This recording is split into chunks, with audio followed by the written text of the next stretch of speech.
සුබ දැසනක් ළමයි. අද දෙවෙනි දවසේ ඔයගොල්ලෝ සම්බන්ධ වෙන. එතකොට දැන් හරි ළමයි අපි පටන් ගමු. එතකොට ගිය සතියේ කිව්වා වගේ පෑනක් හොතක් එහෙම පොඩ්ඩක් ලගින් තියාගන්න. අදත් කතා කරන දේවල් වල නෝට් එකක් එහෙම දාගන්න ඕන වුණොත් එහෙම ඔයගොල්ලන්ට ඒක අවශ්‍ය වෙයි. ගිය සතියේ කරපු පාඩම් බලාගෙන ඉන්න නැති කියලා මම හිතනවා. ගොඩක් අයගේ මම මේ පේපර්ස් දෙකක් ගිය සතියේ රිලීස් කළා. ඉතින් අද තව පේපර් එකක් රිලීස් කරනවා ඔයගොල්ලන්ට මේ අතරමැද්දේදී. දැන් එතකොට ප්‍රශ්න තිබ්බේ ගිය සැරේ අර එක පේපර් එකක් දුන්නේ නම් ඊ පේපර් එකක් තිබ්බේ ටිකක් ඒක ඉස්සරහට ගියේ එකක්. ඒ කියන්නේ ඔක්කොලටම උත්තර ලියන්න බැරි කම තියෙන්න ඇති. 11 වසරේ කට්ටියට අවුලක් නැහැ. 10 වසරේ කට්ටියට පොඩි ගැටලුවක් තියෙන්න ඇති මේ පිළිතුරු ලිවීමේදී. දැන් අද ඒ ගැටලුව නිරාකරණය වෙනවා. ඒතකොට මම පළවෙනි පේපර් එකේ ලකුණු රිලීස් කළා හැමෝටම. ලකුණු ටිකක් සමහරක් කට්ටියක නම් අඩුවෙන් තිබ්බේ. සමහරක් ලේසිව වරද්දලා තිබ්බා. අනිත් එක තමයි මේ ගොඩක් කට්ටිය ලියන්න තියෙන ඒවා ලියලා තිබුණේ නැහැ. ඒක සිංහලෙන් ටයිප් ලියන්න ඕනේ නැහැ පුතේ. ඔයගොල්ලෝ ඉංග්‍රීසි වලින් හරි කමන්නේ ලියලා මේ සබ්මිට් කරන්න. ගැටලුවක් නෑ. ඒකට මම බලලා ඒකට අදාළ උත්තරේ හරිනම් හරි වැරදි නම් වැරදි නැත්නම් කමෙන්ට් එකක් දාන්නම්. ඒක අපි ගිය සතියේ ටික ටක් ගාලා මතක් කරගෙන ඉමු මොනවද අපි කළේ කියලා. ඕගොල්ලන්ට පේනවා නම් අපි මුලින්ම ඉන්ටර්ෆේස් එක ගැන කතා කළා. මේ තියෙන Excel වල ඉන්ටර්ෆේස් එක. ඊට පස්සේ අපි කතා කළා columns සහ rows ගණන කොච්චරයිද කියලා. අර මතක ඇති A B C D කියලා කොච්චරක් දුරට ගියාද 1 2 3 කියලා කොච්චරක් ගියාද කියලා මතක ඇති. A B C D වල ඉඳලා මේ පැත්ත XFD වෙනකන් ගියා කියලා කිව්වා. ඊට පස්සේ row ගාන 10,40,576යි කියලා කිව්වා. ඔය ටික තමයි row and columns වල කතා කළේ. ඊට පස්සේ අපි කතා කළා active cell එක ගැන. සක්‍රීය කෝෂය ගැන කතා කළා. ඒකදී අපි කිව්වා වටේට කළු පාට බෝඩර් එකක් තියෙන සිලෙක්ට් කරලා තියෙන කොටුව තමයි active cell නැත්නම් සක්‍රීය කෝෂය කියලා කියන්නේ කියලා. ඊට පස්සේ අපි shortcuts ගැන කතා කළා. shortcuts අපි 6ක් කතා කළා. ඊට පස්සේ cell address එක ගැන කතා කළා. අපි කිව්වා මේ මුළු Excel sheet එකේ තියෙන ඕනම cell එකක් නම් කරන්න පුළුවන්. ඒක නම් කරද්දී මුලින්ම ඉංග්‍රීසි අක්ෂරය ඊට පස්සේ ඉලක්කම කියලා. ඊට පස්සේ cell range එක ගැන කතා කළා. ඒ කියන්නේ එක කෝෂයකට වඩා වැඩි ප්‍රමාණයක් සිලෙක්ට් කරලා තියෙනවා නම් ඒකට අපි cell range නැත්නම් කෝෂ පරාසයක් කියලා කිව්වා. ඒ කෝෂ පරාසයේ පටන් ගන්න කෝෂය සහ අවසන් වෙන කෝෂය පිළිවෙලින් ලියලා අපි කෝෂ පරාසය හදාගත්තා. ඊට පස්සේ අපි දත්ත වර්ග ප්‍රරූප ගැන කතා කළා. data types ගැන text numbers formula මතක ඇති text එකක් එන්නේ වම් අත පැත්තට number එකක් එන්නේ දකුණු අත පැත්තට formula එකක් එන්නේ දකුණු අත පැත්තට කියලා අපි කතා කළා. ඊට පස්සේ symbols ඔන්න ඔතනින් තමයි අපි ඉවර කළේ දා. එතකොට මේ symbols කොහොමද ක්‍රියාත්මක වෙන්නේ නැත්නම් මේ ගණිත කර්ම කොහොමද පිළිවෙල මොකක්ද කියන එක මුලින්ම වරහන් ඉවත් කරනවා බලය ඔය වගේ පිළිවෙලක් තිබ්බා. ඊට අනුව අපි පිළිතුරු ලබා ගත්තා යම් යම් සමීකරණයන් වල. ඔය ටික තමයි අපි එදා කළේ. ඊට පස්සේ මේ අද අපි කරන්න හදන්නේ ෆෝමියුලා කියන පාඩම. එහෙම නැත්නම් සමීකරණ කියන පාඩම. සමීකරණයක් වුණාම ඔයගොල්ලෝ දන්නවා සමාන කිරීමේ ලකුණ තියෙන්න ඕන කියලා. ඒක තමයි වැදගත්ම දේ. يعني Excel වලදීත් ඔයගොල්ලෝ විභාගයට ගිහිල්ලා සමාන කිරීමේ ලකුණ දාන්න නැතුව ලියලා තිබුණොත් ඔයගොල්ලන්ගේ අදාළ ලකුණු දෙකක් දෙනවා නම් එක එක ලකුණක් අයින් කළා දානවා සම්පූර්ණයෙන්ම. ඉතින් අපරාධයක් මතක තියාගන්න. කියන්නේ මතක ඇතුව සමාන කිරීමේ ලකුණ දාලා තමයි සමීකරණය ගොඩනගන්න ඕන. හරි. දැන් අපි බලමු කොහොමද අපි සමීකරණයක් ගොඩනගන්නේ කියලා. හරි. එතකොට උදාහරණයක් විදිහට මේ chart එක බලන්නකො. දැන් මේ chart එකේ මේ table එකක් තියෙන්නේ අපේ. ඉතින් මේ table එකේ සේවකයින්ගේ වැටුප් මාස 3ක දාලා තියෙනවා. ඔයාලට බලා ගන්න පුළුවන් වෙයි. එතකොට උපාලි සාගර සමිත ලක්මාල් කියන කට්ටිය තමයි මේකේ ඉන්නේ. එතකොට මේ කට්ටියගේ ජනවාරි මාසේ පෙබරවාරි මාසේ මාර්තු මාසවල වැටුප තියෙනවා. දැන් මට ඕන මේ වැටුප් වල එකතුව මෙන්න මෙතෙන්ට ගන්න. ඒ කියන්නේ අත්තම ගත්තොත් එහෙම උපාලිගේ වැටුප උපාලි ඉන්නේ ඒ 4 කොටුවේ. දැන් සෙල් ඇඩ්‍රස් ගැන මම අපහු කියන්නේ නැහැ ඔයාට. උපාලි ඉන්නේ ඒ 4 කොටුවේ.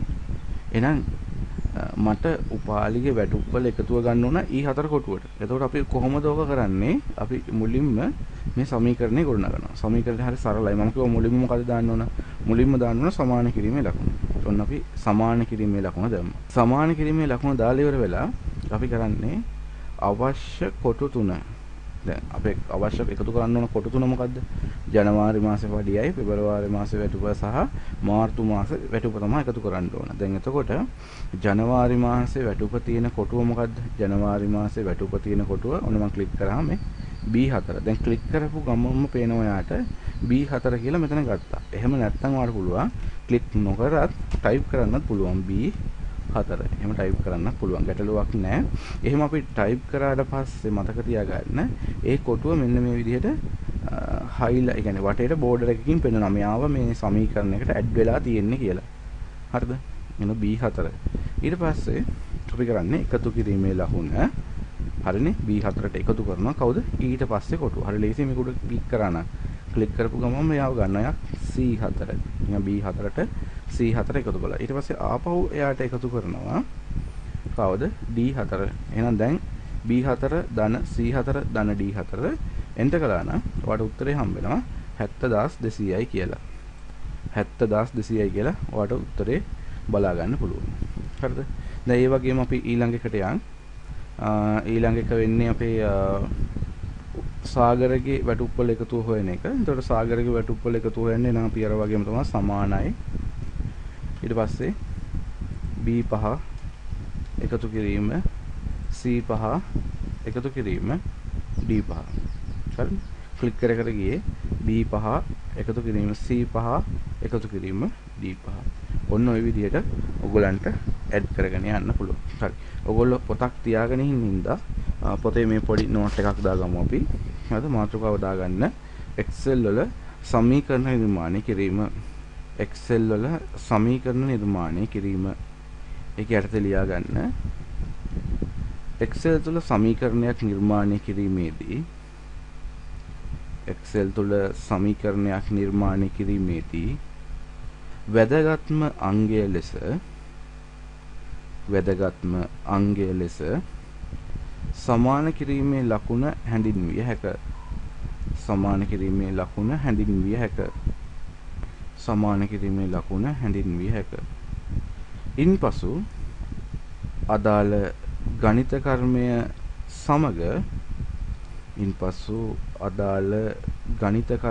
සමග කෝෂ ලිපිනයන් ලියා දක්වන්න.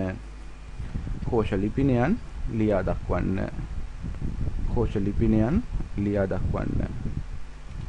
මම ඔන්න සමීකරණ දෙක ඩිස්ප්ලේ කළා. අපි ලියපු සමීකරණ දෙක. තව එකක් හදලා අපි මෙතනින් අයින් වෙමු. සමානයි. එතකොට මේක එකතු කරන් තින්නේ සමාන කිරීමේ ලකුණු දාලා මේ සමිතගේ එතකොට B6 plus C6 plus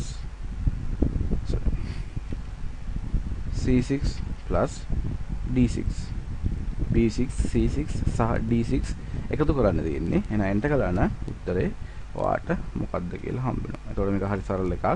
දැන් ඔයගොල්ලන්ට හරි.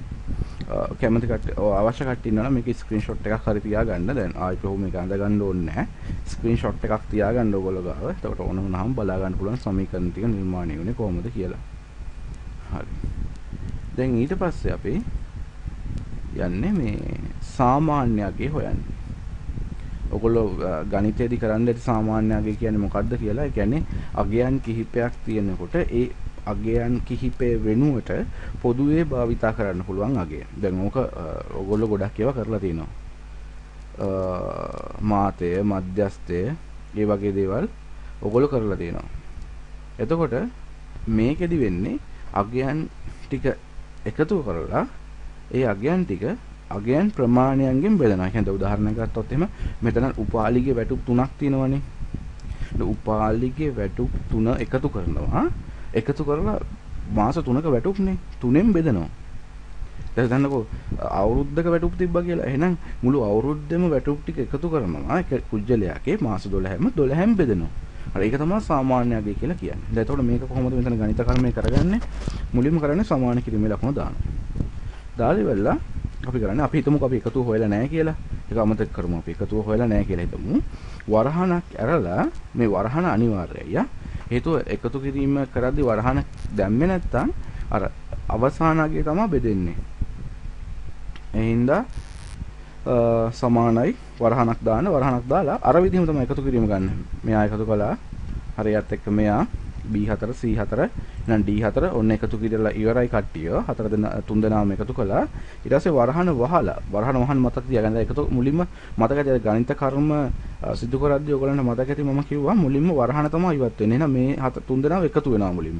ඊට පස්සේ මම කරන්නේ මේ කට්ටියව බෙදනවා. ඇලයිරෙන් බෙදන්නේ. කීයෙන්ද බෙදන්නේ? 3ෙන් බෙදනවා. ඒක 3ෙන් බෙදුවාම ඔන්න උත්තරේ හම්බ වෙනවා මට 23400 කියලා. ඒ කියන්නේ මෙයාගේ එක මාසික සාමාන්‍ය වැටුප. හරිද? ආපහු යට එක්කෙනාට ගියොත් එහෙම එයාගෙත් එහෙමයි සමානයි වරහණක් දානවා. වරහණක් දාලා සාගරගේ එහෙනම් B5 එකතු කිරීම C5 එකතු කිරීම D5 වරහණ වැහුවා. වහලා වරහණ වැහුවා. වහලා බෙදීම 3 දාලා මතකද බෙදීම 3 දාලා එන්ටර් කරන්න. ඔන්න උත්තරේ 45800යි කියලා වට හම්බෙනවා. හරිද? එතකොට මේ තියෙන්නේ සාමාන්‍ය අගය හොයන විදිය එකතු කරලා වාට බෙදන්න පුළුවන් 3. හරිද? එහෙම නැත්තම් කාට හරි මේකත් පොඩ්ඩක් බලා ගන්න. අපි හිතමු මෙතන එකතුව හොයලා තිනවා කියලා කාගේ හරි. දැන් මෙයාගේ එකතුව හොයලා තියෙන්නේ. පේනවනේ. එයාගේ 127000 කියලා එකතුව ඇවිල්ලා තියෙනවා. ඊට පස්සේ අපි එකතුව තියෙනවා බලා ගන්නකො. දැන් මේ සමිත කියන එක්කෙනාගේ එකතුව තියෙනවා. ඒක සමිතගේ එකතුව 27200යි. දැන් මට මෙතන සාමාන්‍යයක්ගේ හොයන්න ඕනේ. දැන් එකතුව තියෙද්දි සාමාන්‍යයක්ගේ හොයන්න ඕන නම් සමානයි. නිකම්ම මේ එකතුව E6 කියන එක නා 3ෙන් බෙදනවා. ඒත් හරි. ඇයි අපි මෙතන කලේ වරහණ දාලා එකතුව හොයන එකනේ. දැන් එකතුව හොයලා තිනකොට ආපහු එකතුව හොයන්න ඕනේ නෑ. එතකොට අපිට කරන්න තියෙන්නේ එකතුව කෙලින්ම 3ෙන් බෙදන එක. එන්ටර් කළා නම් ඔයාට එකතුව මේ සාමාන්‍යයගේ මෙන්න මේ විදිහට හම්බ වෙනවා. ඉතින් මේ ක්‍රම දෙක ඔයාලට පාවිච්චි කරන්න පුළුවන්. එකතු කරලා 3ෙන් බෙදනවා නැත්නම් එකතු කරලා තියෙන එකක් 3ෙන් බෙදනවා. ඕක තමයි මූලික සූත්‍ර දෙකක් අපි පාවිච්චි කරන. අනිවාර්යයෙන්ම මතක තියාගන්න සාමාන්‍යයෙන් නම් සමහරක් වෙලාවල් වලට පේපර් එකේ එන්නේ නැහැ. එන වෙලාවලුත් තියෙනවා සාමාන්‍ය කියන්නේ ඒක වෙනස් වෙනවා. නමුත් එකතුව නම් අනිවාර්යයෙන්ම එනවා. එතකොට දැන් මේක හොඳට මතක තියාගන්න. මෙන්න මෙහෙම පේපර් එකේ තිබ්බොත් කොහොමද සෙල් රෙෆරන්ස් වලින්, ඒ කියන්නේ කොටු යොමු ආශ්‍රයෙන්, ඒ කියන්නේ සෙල් ඇඩ්‍රස් පාවිච්චි කරලා එකතුව සොයන්න කියලා. හරිද? ඔයාට වෙන ක්‍රම පාවිච්චි කරන්න බෑ. මොකද අපි තව ඉස්සරහට තව ක්‍රම පාවිච්චි කරනවා එකතු කරන්න. හරිද? එහෙම කරද්දී මතක තියාගන්න පේපර් එකේ තිබ්බොත් කොටු යොමු නැත්නම් සෙල් රෙෆරන්ස් භාවිතා කරමින් එකතුව සොයන්න. හරිද? එතකොට මතක තියාගන්න මේ එකතු කරපු විදිහ තමයි පාවිච්චි කරන්න වෙන්නේ.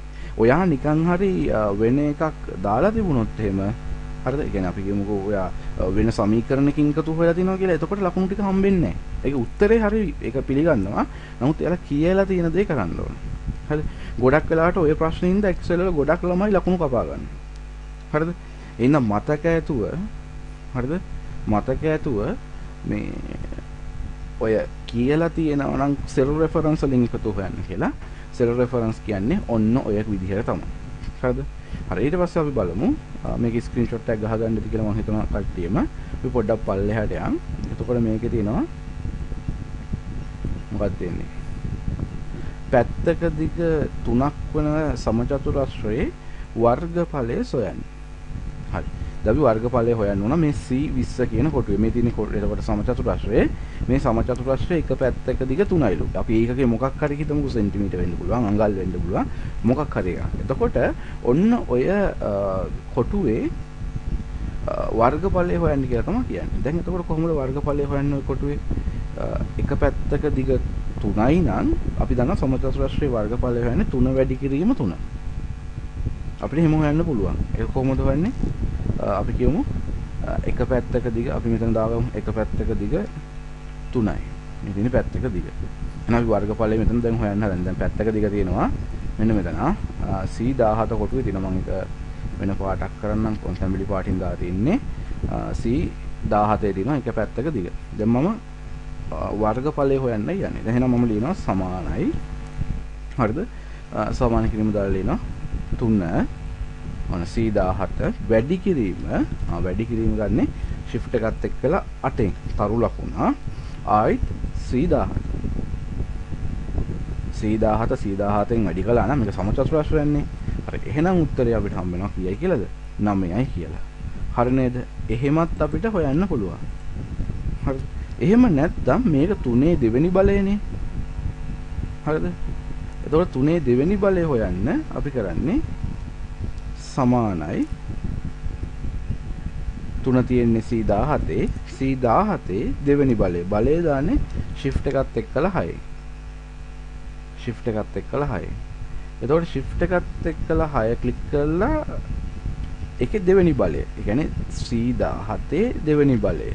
දාලා එහෙම කරලා එන්ටර් කළා ඔයාලට උත්තරේ හම්බ වෙනවා 9යි කියලා. ඔයාලට ওই ක්‍රම දෙකම පාවිච්චි කරන්න පුළුවන් මෙතනදී. හැබැයි මේ සමචතුරස්‍රයක් හින්දා තමයි මේ දෙවෙනි ක්‍රමය පාවිච්චි කරන්න පුළුවන් උනේ. නැත්නම් වෙන මොකක් හරි වර්ගඵලය අපි කියමු ඍජුකෝණාශ්‍රයක වගේ වර්ගඵලය හොයන්න ගියොත් එමාට ඔය දෙවෙනි ක්‍රමය පාවිච්චි කරන්න හම්බෙන්නේ නැහැ. දිග පළලෙන් වැඩි කරලා තමයි ඔයාලට වර්ගඵලය හොයාගන්න වෙන්නේ. ඉතින් ඔන්න සමීකරණ ඔය වගේ තැන්වල පාවිච්චි වෙනවා. හරිද? හරි. ඔකේ ස්ක්‍රීන්ෂොට් එකකුත් ගහගන්නකෝ ඔයගොල්ලෝ. හරි. එතකොට ඔන්න සමීකරණ ටික ඉවරයි. ඔය ගැන තමයි සමීකරණ ගැන කතා කරන්න තිබ්බේ. ඔය ටික තමයි. හරිද? ඊට පස්සේ අපි ඊළඟ එකට ගියොත් එහෙම අපිට කතා කරන්න තියෙන්නේ මෙන්න මේ ෆිල් හැන්ඩල් එක පිරවුම් හැන්ඩලේ ගැන. පිරවුම් හැන්ඩලේ ගැන කතා කරන්න තියෙනවා.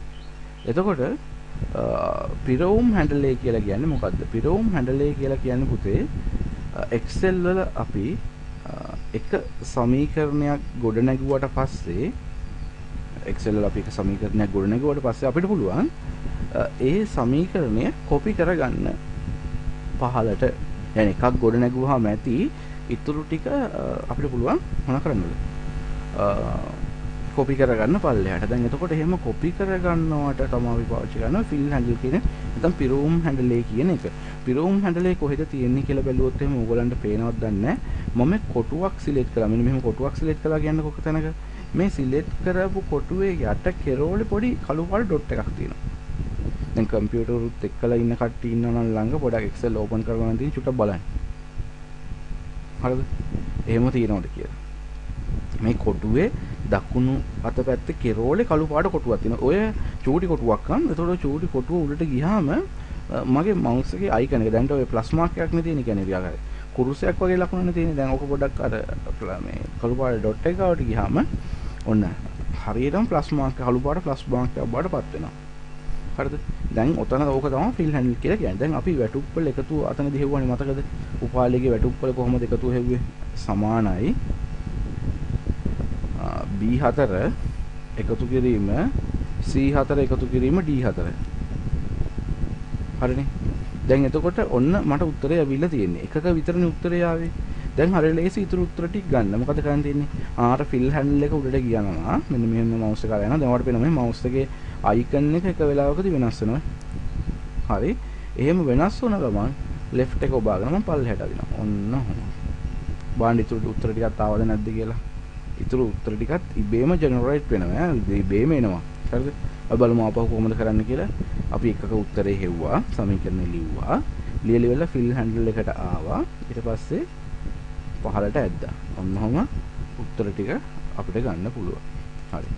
ඒක අපි ලියාගමු මෙහෙම. මාතෘකාව දාගන්න පිරවුම් හැන්ඩලේ කියලා. පිරවුම් හැන්ඩලය. පිරවුම් හැන්ඩලය. ඊගට ලියා ගන්න ෆිල් හැන්ඩල් ලා ඉංග්‍රීසියෙන් අපි කියන්නේ ෆිල් හැන්ඩල්. Feel handle. ඒකට ලියා ගන්න මෙහෙම. සමීකරණයක් කොපි කිරීම සඳහා පිටපත් කිරීම සඳහා ෆිල් හැන්ඩල් එක භාවිතා කරයි. ෆිල් හැන්ඩල් එක භාවිතා කරයි. ෆිල් හැන්ඩල් එක භාවිතා කරයි. මෙහිදී තෝරා ඇති කෝෂයේ දකුණු පස යට කෙළවරේ ඇති මෙම ෆිල් හැන්ඩලය මත මවුස් පොයින්ට් එක තබා පහළට හෝ පැත්තට ඩ්‍රැග් කරන්න drag DRAG. එතකොට දැන් ළමයි මේ පැත්තටත් ඔක කරන්න පුළුවන්. පැත්තටත් අදින්න පුළුවන්. අපි උදාහරණයක් මෙතන අපි මෙතනම බලමු. දැන් අපි ගමු අපිට නෑ අපි ඩ්‍රොයින් කරලා නෑ. හරි අපි බලමු. අපි මෙතන අංක ටිකක් දාමු 15 25 35 right. ඊට පස්සේ මෙතනින් ගමු 10 මෙතන 10 45 10. හරි දැන් ඔයාලට වෙනවනේ දැන් මෙතන මේ තියෙන්නේ මට වුණා මේ 15 25ට 10ක් එකතු කරලා උත්තරේ ගන්න. 35ට 10ක් එකතු කරලා උත්තරේ ගන්න. 45ට 10ක් එකතු කරලා උත්තරේ ගන්න. ඔය විදිහට තමයි ගන්නවා. දැන් ඔයාලට මෙතන සමීකරණය ලියා ගන්න තියෙන්නේ. හරි සරලයිනේ දැන් සමීකරණේ. ලොකු දෙයක් නෑ. මොකද සමාන කිරීම 25 කියලා කියන්නේ B10 එකතු කරනවා. ඒකට B11. හරිනේ. B10යි B11 එකතු කරනවා. එතකොට උත්තරේ ඔයාලට හම්බ වෙනවා 35යි කියලා. දැන් සමීකරණේ තියෙන්නේ කොහෙද කියලා ඔයාලට පේනවනේ. සමීකරණේ තියෙන්නේ B12යි. ඊළඟ සමීකරණේ උත්තරේ ගන්න තියෙන්නේ කොහෙද? C12. දැන් මේක ඔයාලට වෙනවා දැන් මුලින්ම එකතු කළේ B10යි B11යි ඊට පස්සේ එකතු කරන් තියෙන්නේ C10යි C11යි. පැටර්න් එක හරියට ඊට පස්සේ එකතු කරන් තියෙන්නේ D10යි D11යි. හරි එහෙනම් දැන් ඔයාලට කරන් තියෙන්නේ මේ අපි උත්තරේ ගත්ත සමීකරණ තියෙනවානේ. ඒක ක්ලික් කරලා ඒකේ දකුණු පැත්තේ යට තියෙන ෆිල් හැන්ඩල් එක ඇදගෙන යනවා මෙන්න මෙහෙම පැත්තට. sorry. පැත්තට ඇදගෙන යනවා. ඔන්න ඔය විදිහට. හරි උත්තරේ ආපහු වෙනවා 45යි 55යි කියලා. ඒ කියන්නේ අන්න ඕකයි පුතේ. එහෙනම් අපිට පැත්තට උත්තර ටික ගන්නත් පුළුවන්. පහළට උත්තර ටික ගන්නත් පුළුවන්. ගැටලුවක් වෙන්නේ නැහැ. හරිද? ඔය ෆිල් හැන්ඩල් එක. හරි. දැන් අපි ෆිල් හැන්ඩල් එකත් එහෙනම් හරි. එහෙනම් අපි ඊළඟ පාඩමට දැන් ඊළඟ කොටසට යන් අපි. ඊට පස්සේ අපි කතා කරන්න හදන්නේ ෆන්ක්ෂන්ස් ගැන. හරිද? ෆන්ක්ෂන්ස් ගැන තමයි කතා කරන්න හදන්නේ. දැන් එතකොට මෙතන අපිට ෆන්ක්ෂන්ස් මුලින් ඉඳලා ගොඩාක් කතා කරන්න තියෙනවා. හරිද? අපි එහෙනම් මාතෘකාවක් දාගමු. මුලින් මාතෘකාව දාගන්නකො ශ්‍රිත කියලා. ශ්‍රිත නැත්නම් ෆන්ක්ෂන්ස්. ෆන්ක්ෂන්ස්. ශ්‍රිත නැත්නම් ෆන්ක්ෂන්ස් කියලා කියනවා.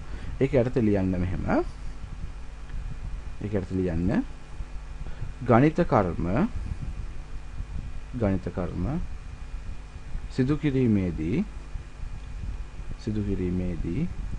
පහසුවෙන්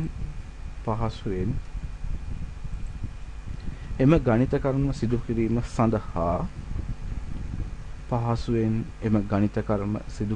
සඳහා ශ්‍රිත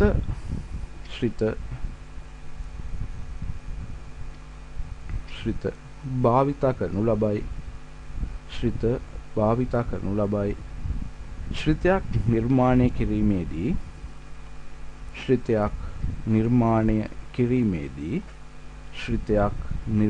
කිරීමේදී ප්‍රථමයෙන්ම සමාන කිරීමේ ලකුණත්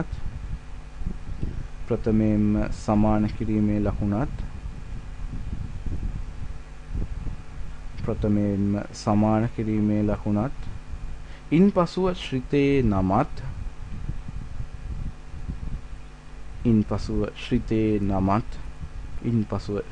නමත් වරහණක් තුල අගය පරාසයත්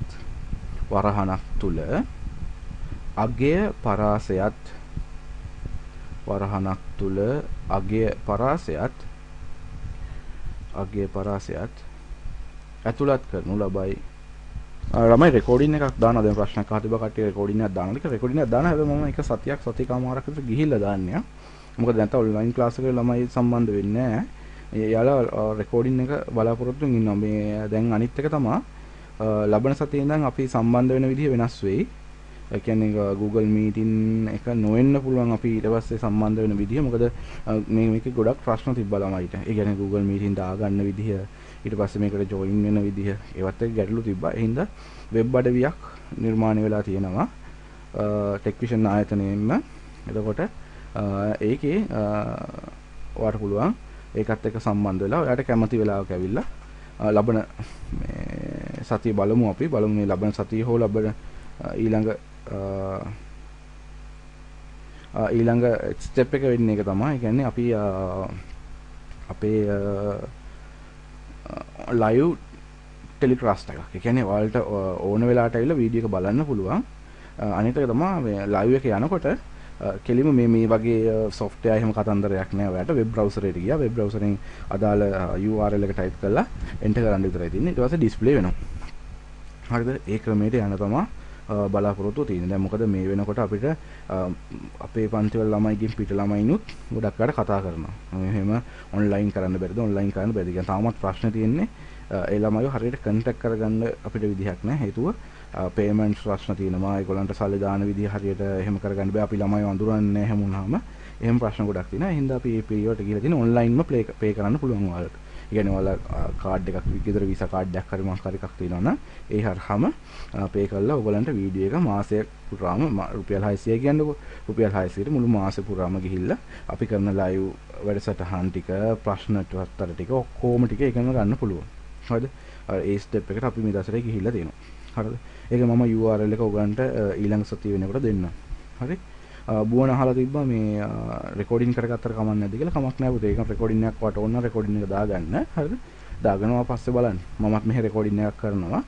ඒකත් මම YouTube දානවා. ගැටලුවක් වෙන්නේ නැහැ. හරිද? Tamanට පහසුකම් තියෙනවා නම් ඒ පහසුකම් පාවිච්චි කරලා පස්සේ බලන්න තියාගන්න. හරිද? හරි. එතකොට අපි ෆන්ක්ෂන්ස් ගැන ලිව්වා. හරිද? දැන් එතකොට පළවෙනි ෆන්ක්ෂන් එක සම් ෆන්ක්ෂන් එක. මාතෘකාව දාගන්නකො sum function sum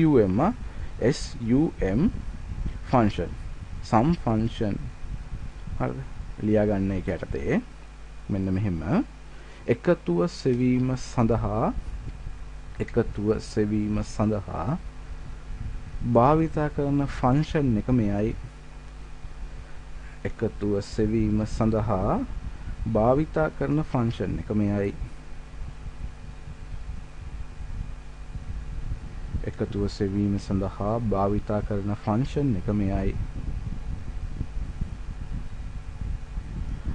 හරි ළමයි. දැන් ඔයාලට පේනවා ඇති අපේ මේ වින්ඩෝ එකේ ළමයිගේ නම් ලිස්ට් එකක් තියෙනවා. පූර්ණ, සමිතා, අංජනා, ලහිරු, ගීත්මා. හරිද? ඔන්න නම් ටිකක් තියෙනවා. එතකොට ඒ ළමයි සිංහල ගණිතයේ විද්‍යාවට ලකුණු අරන් තියෙන විදිහක් දාලා තියෙනවා. එතකොට සිංහල ලකුණු තියෙනවා B4, ගණිතයේ ලකුණු තියෙනවා C4, D4 තියෙනවා විද්‍යාව ලකුණු පූර්ණගේ. දැන් මට ඕන එකතුව හොයන්න. දැන් එකතුව හොයන්න ඕන මොන කොටුවේද? E4 කොටුවේ. පූර්ණගේ එකතුව හොයන්න. දැන් ඔයාලට මතකයිද කලින් අපි අර සමීකරණයක් පාවිච්චි කළේ? එක්කලා නම් කොහොමද කරන්නේ? සමානයි නේද? සමාන කිරීම ලකුණ දාලා B4 එකතු කිරීම C4 එකතු කිරීම D4. හරි ලේසියිනේ. දැන් කොහොමද sum කියන ෆන්ක්ෂන් එක පාවිච්චි කරන්නේ? හරිද? මෙහෙමයි. ඔන්න අර කියපු විදිය මතක තියාගන්න. මොකද්ද මුලින්ම කරන්නේ මොකද්ද? සමාන කිරීම දානවා. ඔන්න සමාන කිරීම දැම්මා. සමාන කිරීම දැම්මට පස්සේ මොකද්ද ඔයාලට මම කිව්වේ? සමාන කිරීම දැම්මට පස්සේ ඔයාලා හරිද? ෆන්ක්ෂන් එකේ නම ලියන්න. මොකද්ද ෆන්ක්ෂන් එකේ නම? ෆන්ක්ෂන් එකේ නම sum. ඔයා මේක කැපිටල්ද සිම්පල්ද ලියන්නේ කියන එක ගැටලුවක් නෑ. හරිද? එයා Excel sheet එක තුලදී නම් මේක කැපිටල් වලට හරව ගන්නවා. ඔයාගේ පේපර් එකේදී නම් කැපිටල් සිම්පල් දෙකටම ලකුණු දෙනවා. හරිද? ඒක ප්‍රශ්නයක් නෑ. හරි එහෙනම් ඊට පස්සේ වරහණක් ඔන්න මම කිව්ව වරහණක් දාන්න. වරහණ ඇතුලේ කෝෂ පරාසය ලියන්න. කෝෂ පරාසය කොහොමද අපි ඉගෙන ගත්ත කෝෂ පරාසය? ඒ කියන්නේ පටන් ගන්න කොටුවයි අවසන් වෙන කොටුවයි. පූර්ණ ගෙහෙමනේ කෝෂ පරාසයනේ. පූර්ණගේ පටන් ගන්න කොටුව B4. ඉවර වෙන කොටුව D4. අර අපි කළේ. එහෙනම් අපි ලියනවා B4 අණු ලකුණ. shift එකත් එක්කලා L අකුරට එහා පැත්තේ තියෙනවා අණු ලකුණ. අණු. ඊට පස්සේ D4. දැන් හොඳට බලන්න. දැන් කෙනෙක් අපිට මග ඇරුණා. කවුද? C4 දැම්මේ නැහැ. ඇයි C4 දැම්මේ නැත්තේ? මොකද අපි පටන් ගත්තේ B4 ඉවරුනේ D4ෙන්. එතකොට පටන් ගන්න එකයි ඉවර වෙන එකයි විතරයි දාන්නේ. දැන් මැද ඉන්න එක්කෙනාවත් ඒකට අයිති. හරිද? ඕක ගොඩක් කට්ටිය පටලව ගන්නවා. හරිද? ඊට පස්සේ මෙතන මෙන්න තව අණු ලකුණක් දාලා මැද්දෙන් C4කුත් දානවා. මම දැකලා තියෙන දේවල් තමයි ඔය පේපර් වලදී ලියද්දී සම්පූර්ණයෙන්ම වැරදි. පටන් ගන්න එක්කෙනයි ඉවර වෙන එක්කෙනයි විතරයි එන්නේ. ඔය අවධානය කරගන්න ඕන තැන්. ඒව හරියට අවධානයක් අවබෝධයෙන් අහගන්න. හරිද? B4 D4 පටන් ගන්න එක්කෙනා ඉවර වෙන එක්කෙනා. හරි. එහෙනම් ඔන්න ලියලා තියෙන්නේ අපි මේ ශ්‍රිතය අපේ ෆන්ක්ෂන් එක. දැන් එන්ටර් කරනවා. උත්තරේ කීයද? 217යි කියලා. හරි. සරලයිනේ. දැන් මේක මොකද්ද වාසිය? දැන් පුතේ මෙහෙම හිතන්නකෝ. දැන් මම මෙතන ගත්තේ විෂයන් 3ක් විතරයි. විෂයන් 10ක් තිබ්බනම් ඔයාලා අර මුලින්ම තිබ්බ ෆන්ක්ෂන් එකෙන් හදන්න ගියා නම් එතකොට B4 C4 D4 E4 ඔහොම කියලා 10ක් එකතු කරගෙන යන්න ඕන. ඒ ගොඩක් අමාරු දෙයක්. හරිද? ඒ හින්දා හරිද මේකෙන් ලේසියෙන් පටන් ගන්න එකයි ඉවර වෙන එකයි විතරයි. හරි එහෙනම් ඊළඟ එකත් අපි හදමු. සමානයි සම් වරහණක් පටන් ගන්න B5න් අණු ලකුණ දැම්මා. ඊට පස්සේ ඉවර වෙන්නේ මොකෙන්ද? D5න්. B5න් පටන් ගත්ත අණු ලකුණ දැම්මා D5. වරහණ වැහුවා. එන්ටර් කළා. උත්තරේ 210. දැන් මේකටත් අර ෆිල් හැන්ඩල් එක පාවිච්චි කරන්න පුළුවන්. කොහොමද ෆිල් හැන්ඩල් එක පාවිච්චි කරන්නේ? සමීකරණ ලියපු කොටුවේ දකුණු අත පැත්තට ගියා. ඔන්න කෙරෝල්ට ගියා. දැන් ඔන්න ෆිල් හැන්ඩල් එක උඩ ඉන්නේ. මවුස් පොයින්ටර් එක වෙනස් වුණානේ. ඊට පස්සේ කරන්න තියෙන්නේ ෆිල් හැන්ඩල් එකේ left button එක ඔබාගෙන අපි දැන් පල්ලෙහාට අදිනවා. ඔන්න බලන්න. එතකොට උත්තර ටික නිකම්ම ආවා. හරිද? මම එක සමීකරණයක් ඔයගොල්ලන්ට ඩිස්ප්ලේ කරන්න. මෙන්න මෙහෙමයි. අපි එතකොට ලිව්වේ. සමානයි සම් B4 අණු D4. හරිද නේද? හරි. දැන් ඕකේ ස්ක්‍රීන්ෂොට් එකක් ඔයගොල්ලෝ තියාගන්න. හරිද? ඔය සම් ෆන්ක්ෂන් එකේ. එතකොට ඔයගොල්ලන්ට ඕන නම් පස්සේ වෙලාවක ඔක පොතේ අඳ ගන්න උනත් පුළුවන්. හරිද? නැත්නම් ඩිජිටල් මාධ්‍යම තියාගන්න ඔයගොල්ලෝ ෆෝන් එකේ පොඩි ෆෝල්ඩර් එකක් නිර්මාණය කරලා Excel lesson කියලා ඒක ඇතුලේ ওই ටික තියාගන්න ස්ක්‍රීන්ෂොට්ස් ටික. ඔයාලට කවදා හරි දවසක බලන්න පුළුවන් කොහොමද එකතුව පාවිච්චි කරලා තින්නේ. හරිද? ඒ වගේ ඩිජිටල් මාධ්‍ය පාවිච්චි කරනවා නම් ඒ වගේ තියාගන්න. හරි. ඔන්න සම් ෆන්ක්ෂන් එක පාවිච්චි කරන්න. කොහොමයි? හරි. දැන් අපි බලමු සම් ෆන්ක්ෂන් එක තව පාවිච්චි කරන්න පුළුවන් විදි තියෙනවද කියලා. හරිද? ඒකට මම කරන්නේ අලුතෙන් ෂීට් එකක් ගන්නම් පොඩ්ඩක්. හරිද? අලුත් ෂීට් එකක් ආවේ. මම පොඩ්ඩක් මේක zoom in කරගන්නම්. හරි. ඔයාලට පේනවා ඇති දැන්. හරි. මෙතන තියෙන්නේ student name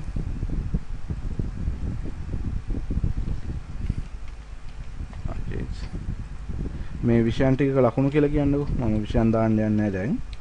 විෂයන් ටිකක ලකුණු තියෙන්නේ. එතන ලකුණු තියෙනවා. ඒ වගේම තව එක විෂයක ලකුණු මේ පහලින් දාලා තියෙනවා. මෙතනක් තියෙන්නේ අජිත්ගේම ලකුණු තමයි. එක විෂයක ලකුණු ආපහු මෙතනින් දාලා තියෙනවා. දැන් ළමයි ඔයාලට පේනවනේ. මෙන්න එක කොටසක්. මේ තව කොටසක්. දැන් එතකොට මම මෙතන අජිත්ගේ ලකුණු එකතු කරන්නයි හදන්නේ. හරි. මෙතන මට අජිත්ගේ ලකුණු වල එකතුව ගන්න ඕන. මෙතන. දැන් කොහොමද ගන්නෙ? සම් කියන එක පාවිච්චි කරලා කොහොමද ගන්නෙ? මෙහෙමයි. හරිද? හොඳට බලන් ඉන්න. මේ වගේ ඒවා විභාගයට එන්න පුළුවන්. මේ වගේ තැන් ඇහෙනවා අඩුයි. ඒ වගේ ඒවා අලුතෙන් දැමෙන්න පුළුවන්. හරිද? සමානයි සම් කියලා ටයිප් කරනවා. හරිද? සමානයි සම් කියලා ටයිප් කරලා වරහණක් ඇරලා හරිද? වරහණක් කරනවා. වරහණක් කරලා ඉවර වෙලා සෙල් රේන්ජ් එක දානවා මේ පළවෙනි සෙල් ටික. කොහොමද පළවෙනි සෙල් ටික එන්නේ පුතේ? B2 ඉඳලා E2 වෙනකම්. හරිද? ඔක අපිට මවුස් එකෙන් මෙහෙම ක්ලික් කරලා මෙයාව දෙන්නත් පුළුවන්. නැත්නම් ටයිප් කරන්නත් පුළුවන්. කොහොමද ආවේ B2 අණු E2. හරි. ඊට පස්සේ ඒ සෙල් රේන්ජ් එක ඉවරයිනේ. දැන් ඊට පස්සේ කාවද එකතු කරන්න තියෙන්නේ? දැන් එකතු කරන්න තියෙන්නේ B7ව. මොකද අජිත්ගේ ඊළඟ ලකුණ තියෙන්නේ B7. හරිද? මැද හිස්තැන් තියෙන්නේ. එහෙනම් කමාවක් දාන්නේ අණු ලකුණ නෙමෙයි. කමාවක් දාන්නේ.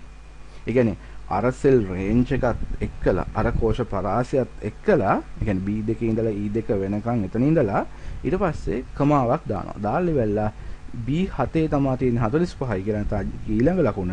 ඒකට දානවා අපි B7 කියලා. හරි. ඔන්න බලන්න. දැන් වැඩි හරි. එතකොට ඔක්කොම කොටු ටික සිලෙක්ට් වෙලා තියෙන්නේ. shift එකත් එක්ක වරහන වැහුවා. enter කළා 357යි කියලා උත්තරේ හම්බ වෙනවා ඔයගොල්ලන්ට. හරි නේද ළමයි? එතකොට හරිද? මතකද කරපු වැඩේ එක දිගට තියෙන ටික ඒක සෙල් රේන්ජ් එකක් විදිහට ගත්තා. ඊට පස්සේ ඔයගොල්ලන්ට කළේ මොකද කළේ ඔයගොල්ලෝ? මෙන්න මේ විදිහට ඊළඟ ඉතුරු වෙලා ඉන්න එක්කෙනා කමාවක් දාලා ලිව්වා. දැන් ඔක තව එක්කෙනෙක් හිටියනම් මෙන්න මේ හරියින් තව එක්කෙනෙක් හිටියනම් එන 56 කියලා. ඔන්න. එයාව කොහොමද ගන්නේ? එයාව ගන්න මෙහෙමයි. එහෙනම් තව කමාවක් දානවා B4 පස්සේ. කමාවක් 56. ඒ E7. හරිනේ. ඉතින් ඔයාලට ඔහොම කමාද දා ඕන තරම ලියාගෙන යන්න පුළුවන්. මෙතන සෙල් රේන්ජ් එකක් නම් ඉන්නේ. සෙල් රේන්ජ් එකක් ඉන්නේ මෙතන. ඔන්න ඔය විදිහට. බලන්න. මේ සෙල් රේන්ජ් එක. එතකොට මෙතන සෙල් රේන්ජ් එක, මෙතන සෙල් රේන්ජ් එකක් ඉන්නේ. මේ දෙන්නම එකතු කරන්න. කොහොමද එකතු කරන්නේ එතකොට? එතකොට අපි සමීකරණය අපහොල දෙල්ලියමු. සමානයි සම් වරහණක්. හරි. පළවෙනි සෙල් රේන්ජ් එක කවුද? B2 90 E2 ඔන්න පළවෙනි එක කෙනා ඉවරයි. ඊට පස්සේ කමාවක් දානවා. මොකද ඒ සෙල් රේන්ජ් එක එතනින් ඉවරයිනේ. කමාවක් දානවා. ඊට පස්සේ ඊට සෙල් රේන්ජ් එක කොහොමද? B7 90 E7 ඔන්න ලිව්වා. ඊට පස්සේ වරහන වහලා එන්ටර් කළා නම් අපිට උත්තරේ 502යි කියලා හම්බ. දැන් තේරුණාද? يعني සෙල් රේන්ජ් දෙකක් තැන් දෙකක තිබ්බත් ඔයාලට ඒවා කමාද දාන්න පුළුවන්. ඔන්න ඕකත් නෝට් කරගන්න. ඕවා තාම විභාගෙදී වැඩිපුර අහලා නැති තැන්න.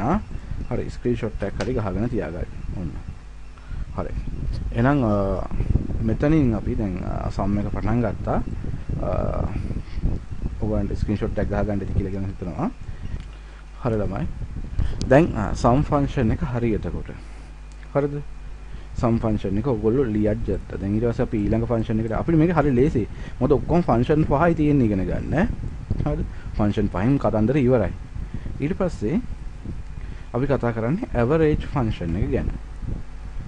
ඇවරේජ් ෆන්ක්ෂන් එක.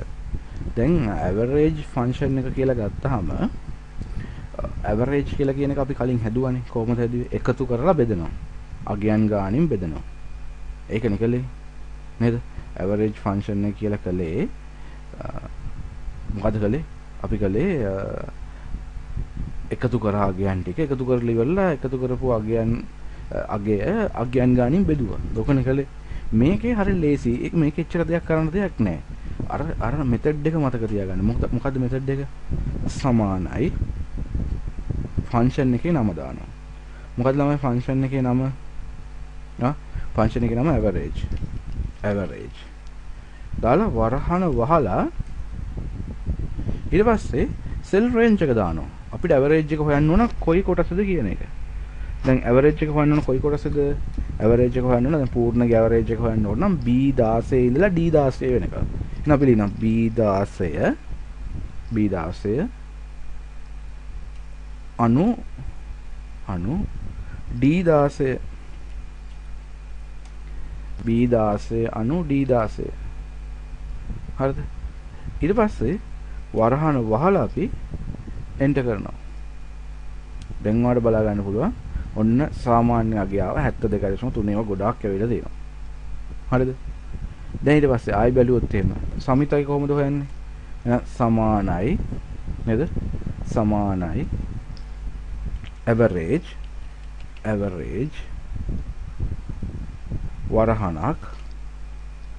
වරහණක් ඊට පස්සේ කාගෙන්ද පටන් ගන්නෙ? B17 90 ඊට පස්සේ D17 වරහණ වැහුවා එන්ටර් කළා. එතකොට හරියටම 70යි කියලා එනවා වගේ. එතකොට අපි දැන් ඔන්න සමීකරණයක් පාවිච්චි කළා. මේක තමයි පාවිච්චි කරපු සමීකරණ.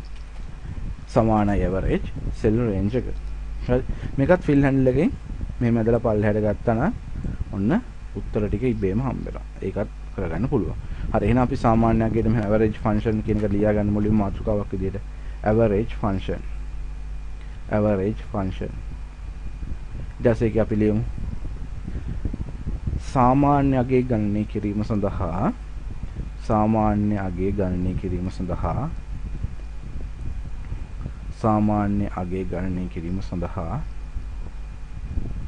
මෙම ෆන්ක්ෂන් එක භාවිතා කරයි.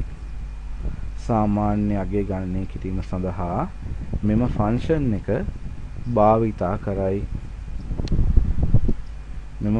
එක භාවිතා කරයි. සාමාන්‍ය අගය ගණනය කිරීම සඳහා මෙම ෆන්ක්ෂන් එක භාවිතා කරයි. හරි. ඔක මතක තියාගන්න. එහෙනම් මේකේ ස්ක්‍රීන්ෂොට් එකක් ඔයගොල්ලෝ ගහගන්න උත්තරත් එක්කලම.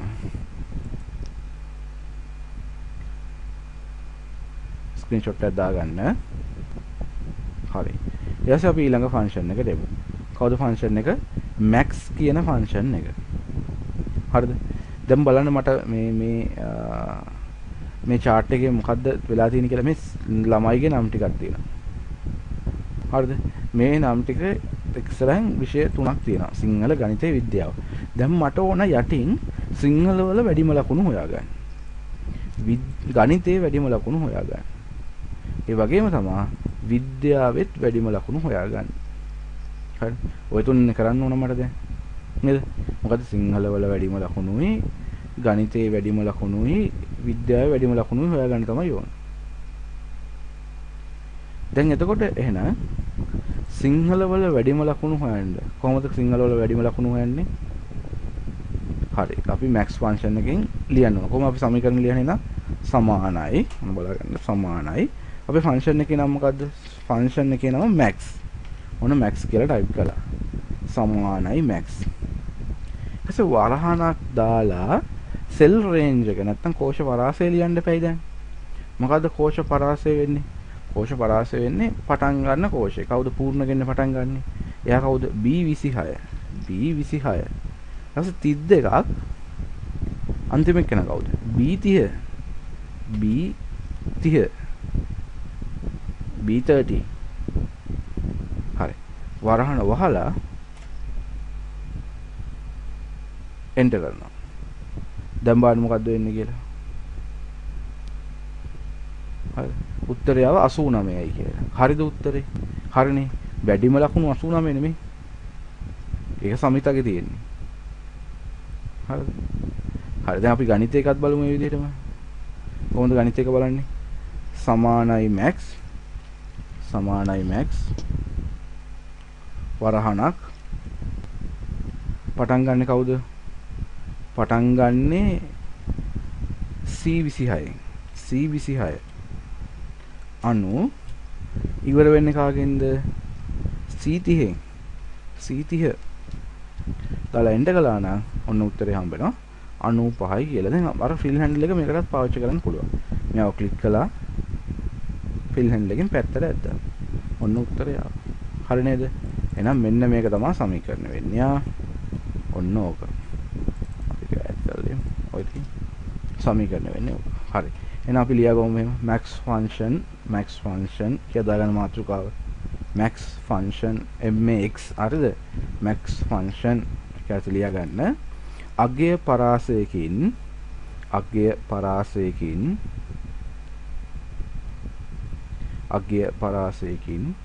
විශාලතම අගය සෙවීම සඳහා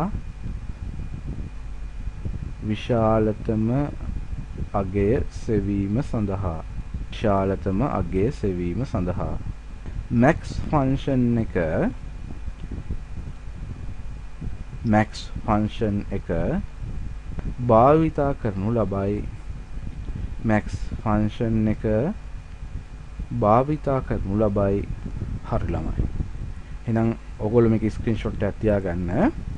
හරි අපි යන් ඊළඟ එකට. කවුද මේ ෆන්ක්ෂන් එක? min ෆන්ක්ෂන් එක ගැන තමයි මේ කතා කරන්න හදන්නේ අපි ඊට පස්සේ. max එකේ අනිත් එක්කෙනා කවුද? min function. හරි මේ තියෙන්නේ. දැන් මට ඕන එක එක විෂයේ අඩුම ලකුණු හොයන්න. max කිව්වේ මොකද්ද? වැඩිම ලකුණු. min කියන්නේ මොකද්ද? එහෙනම් අඩුම ලකුණු. minimum marks නැත්නම් minimum value කියන එක තමයි min කියන එක ඇවිල්ලා තියෙන්නේ. හරි. එහෙනම් min function ඔහොම ලියාගමුකෝ අපි වැඩි ලේසිනේ. min function කියලා දාගන්න. min function min හරිද? min function එක ලියන්න. සංඛ්‍යා සමූහයකින්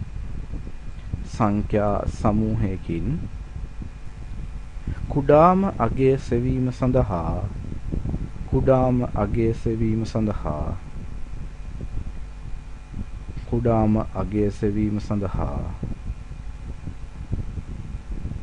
මෙම ෆන්ක්ෂන් එක භාවිතා කරයි.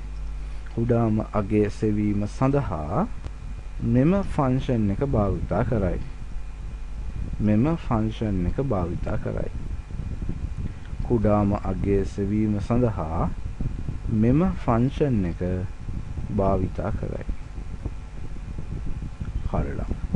දැන් අපි හොයමු කුඩා මාගේ. හරි එහෙනම් අපි යනවා අපේ සිංහල ලකුණු පොලිමට. එතකොට සිංහල වල අඩු මාගේ හොයන්නයි තියෙන්නේ. සමීකරණ අපි ලියන්න හදන්නේ. එහෙනම් මුලින්ම දානවා සමාන කිරීමේ ලකුණ. අර දැම්ම වගේ.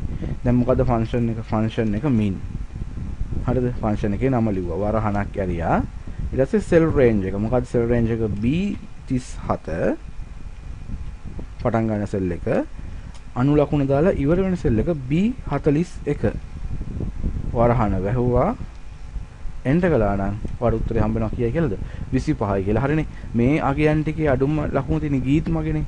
ගීත් මගේ සිංහල වල ලකුණු තියෙන 25යි. එහෙනම් 25යි කියලා පෙන්නනවා. හරිද ළමයි? දැන් ඊට පස්සේ වාට අර වගේම තමයි ෆිල් හැන්ඩල් එක පාවිච්චි කරලා අපිට මේක මේ පැත්තට මෙහෙම ඇද ගන්න පුළුවන්. එතකොට උත්තර ටික හම්බ වෙනවා. ඊළඟ එකේ 24 තමයි අඩු මගේ. ඊළඟ එකේ 56 තමයි අඩුම ලකුණ විදියට පෙන්වන්නේ. දැන් අපි මේක ඔන්න සමීකරණය ඔයගලන් ගියා. සමානයි min B37 B41. හරි. දැන් මේ වෙනකොට ෆන්ක්ෂන්ස් හතරක් ඉගෙනගෙන ඉවරයි. මොනවද ෆන්ක්ෂන්ස් හතර? පළවෙනි ෆන්ක්ෂන් එක සම් එක. ඒකෙන් මොකද්ද කළේ? එකතු කරන එක. දෙවෙනි ෆන්ක්ෂන් එක මොකද්ද? ඇවරේජ් ෆන්ක්ෂන් එක. ඒකෙන් මොකද්ද කළේ? සාමාන්‍යගේ හෙව්වා. ඊළඟ ෆන්ක්ෂන් එක මොකද්ද? මැක්ස් ෆන්ක්ෂන් එක. ඒකෙන් මොකද්ද කළේ? සංඛ්‍යා සමූහයක විශාලතමගේ හෙව්වා. ඊට පස්සේ මොකද්ද ෆන්ක්ෂන් එක? min ෆන්ක්ෂන් එක. ඒකෙන් මොකද්ද කළේ? ඒකෙන් කළේ අගය සමූහයක් තියෙනවා. ඒකේ අඩුමගේ හෙව්වා. හරිනේ. තව එක ෆන්ක්ෂන් එකයි පුතේ තියෙන්නේ සිලබස් එකේ අපිට කතා කරන්නේ. Excel වල ෆන්ක්ෂන්ස් ගොඩක් තියෙනවා. හරිද? සමහරක් ඒවා අපිවත් නිකන්වත් බලලා නැති ෆන්ක්ෂන්ස් තියෙනවා. එච්චරටම එනේ. අපිට වැදගත් වෙන්නේ නැති ෆන්ක්ෂන්ස්. ඒ කියන්නේ Excel ගත්තාම පුතේ ගොඩාක් දෙනකොට වැඩ කරන්න හදලා තියෙන මෘදුකාංගයක්නේ. ඒ කියන්නේ ඉංජිනේරුවන්ට ඊට පස්සේ එතනින් ගියාම බැංක් වල වැඩ කරන කට්ටියට හරිද? ඒ වගේ ඒ කියන්නේ කොමර්ස් පැත්තට ඒ හැම පැත්තටම ඕක වැඩ කරගන්න පුළුවන්. හරිද? දැන් එතකොට ඒ කට්ටියට වෙන වෙනම ෆන්ක්ෂන්ස් හදලා දීලා තියෙනවා. ඒව ගණනය කරන්න. දැන් උදාහරණයක් කියන්න. දැන් ඔයගොල්ලෝ කොච්චර අමාරුවෙන්ද වැල් පොලිය ගණනය කරන්නේ? දැන් කවුරු හරි කිව්වොත් එහෙම ජනවාරි මාසේ මෙච්චරක් මුදලක් බැංකුවක තැන්පත් කළා. ඒකට වැල් පොලියක් හම්බ වෙනවා 100ට දෙකක. ඒක ගණනය කරන්න කොච්චරද? මාස 12කට. හරිද? ඔයගොල්ලෝ සමීකරණ වල ලියාගෙන වැඩ ගොඩක් තියෙනවනේ. මේක එහෙම නැහැ. හරිද? මේක ටක් ගාලා ඔයගොල්ලන්ට ෆන්ක්ෂන් එකක් තියෙනවා. ෆන්ක්ෂන් එක පාවිච්චි කරලා කරගෙන යන්න පුළුවන්. ඉතින් ඒ හින්දා මේක ගොඩක් ලේසි පහසු දෙයක් Excel කියන්නේ. හැබැයි හැම ෆන්ක්ෂන් එකක්ම අපිට වැදගත් වෙන්නේ නැහැ. මොකද ෆන්ක්ෂන් එච්චරක් තියෙනවා. මම හිතන්නේ ෆන්ක්ෂන් 1000ක් විතර කිට් වෙන ෆන්ක්ෂන් ප්‍රමාණයක් තියෙනවා මේක ඇතුලේ. ඉතින් මට එච්චර ෆන්ක්ෂන් ප්‍රමාණයක් වැදගත් වෙන්නේ නැහැ නේ. හරිද? ඒ හින්දා අපි අවශ්‍ය ෆන්ක්ෂන්ස් ටික ඔයගන්ට දාලා තියෙන නම් ඇත්තටම 5යි. 5ට වඩා දාන්න තිබ්බා ඔයගලන්ගේ සිලබස් එකට. හැබැයි 5යි දාලා දෙන්නේ. මේ තියෙන්නේ අන්තිම ෆන්ක්ෂන් එක. මොකද්ද? count ෆන්ක්ෂන් එක. මාතෘකාව දාගන්නකො එහෙනම්. count function. ඒක ඇතුළත ලියන්න දත්ත සමූහයක ඇති සංඛ්‍යාත්මක අගයන් ගණන. දත්ත සමූහයක ඇති සංඛ්‍යාත්මක අගයන් ගණන. දත්ත සමූහයක ඇති සංඛ්‍යාත්මක අගයන් ගණන. ගණනය කිරීම සඳහා සංඛ්‍යාත්මක අගයන් ගණනය කිරීම සඳහා count function එක භාවිතා කරයි. count function එක භාවිතා කරයි. count function එක භාවිතා කරයි.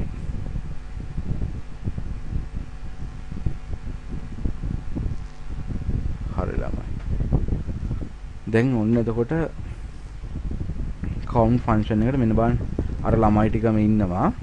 ඒගොල්ලෝ සිංහල ගණිතයේ විද්‍යාවට ඇවිල්ලා තියෙන විදිය. ඒකට සිංහල වල එක්කෙනෙක් සමිත කෙනෙක් කෙනා ඇබ්සන් වෙලා තියෙනවා.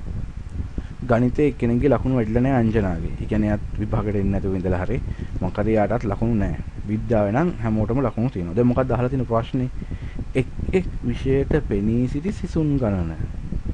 එක් විෂයට පෙනී ඉඳලා. ඒ කියන්නේ විභාගෙ ලියලා තියෙන ළමයි ගාන තමයි හොයන්න කියලා තියෙන්නේ. විභාගේ ලිව්වා නම් පුතේ යාළුවා මොනවද කියනත් ලකුණු තියෙනවා.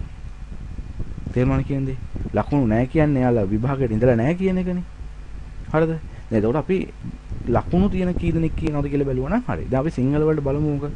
දැන් count function එකේ මොනවද ගණන් කළේ? count function එකෙන් ගණන් කරන කිව්වේ දත්ත සමූහයක තියෙන සංඛ්‍යාත්මක අගයන් කීයක් තියෙනවද කියන එක. හරිද? දැන් AB කියන්නේ සංඛ්‍යාත්මක අගයන් නෙවෙයි. ඔයාට ඒක පේනවනේ. දැන් 65 74 85 25 කියන ඒවා කෝෂයේ තියෙන දකුණු පැත්තෙන්. දකුණු පැත්තෙන් තියෙනවා කියන්නේ ඒවා මොනවද?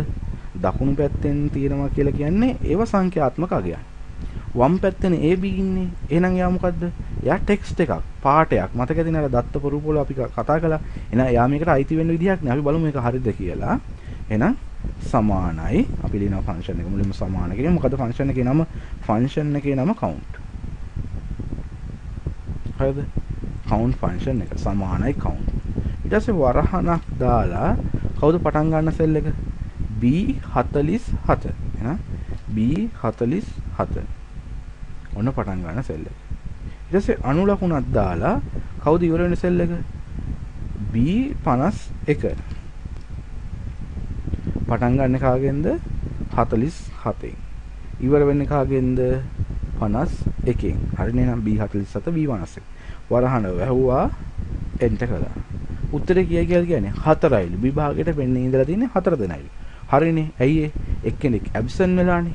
AB ව ගණනය කරලා නැහැ එහෙනම්. එයා ගණනය කරලා තියෙන්නේ සංඛ්‍යාත්මක අගයන් ටික විතරයි. අපි එහෙනම් එහා පැත්තකටත් ඔක ලියලා බලමු. ඒකේ ඔයාලට පේනවා හිස්තැනක් තියෙනවා. එහෙනම් හිස්තැන ගණනය කරන්න විදිහක් නැහැනේ. හරිද? හිස්තැන ගණනය කරන්න විදිහක් නැහැ. අපි බලමු ලියලා. සමානයි මොකද්ද?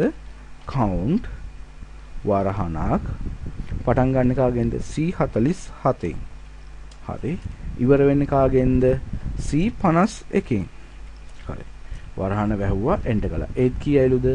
4යිලු. හරිනේ එතකොට නේද? එයා කියන කතන්දරේ හරි. ඇයි ඒ? එතන හිස්තැනක් තියෙනවා. එහෙනම් එයා විභාගයට ලියලා නැහැ. හරි. එහෙනම් අන්තිම එක්කෙනා වඩ පුළුවන් ෆිල් හැන්ඩල් එකෙන් මෙහෙට අදින්න. ෆිල් හැන්ඩල් එකෙන් අදිමු මෙහෙට ලේසි වෙන්න වැඩි. හරි. එයා 5යි කියලා පෙන්නනවා. හරිනේ 5 දිනේ විභාගයට පෙන්නී ඉඳලා තියෙනවා. දැන් ඔයාලට count function එක තේරුණාද? count function එකෙන් වෙන්නේ ඉලක්කම් කීයක් තියෙනවද කියලා බලන එක. නැත්නම් සංඛ්‍යාත්මක අගයන් කීයක් තියෙනවද කියලා බලන එක. හරි නේද? හරි. ඕකේ ස්ක්‍රීන්ෂොට් එකක් දාගන්න ළමයි. ඔයගොල්ලෝ ස්ක්‍රීන්ෂොට් එකක් දාගන්න.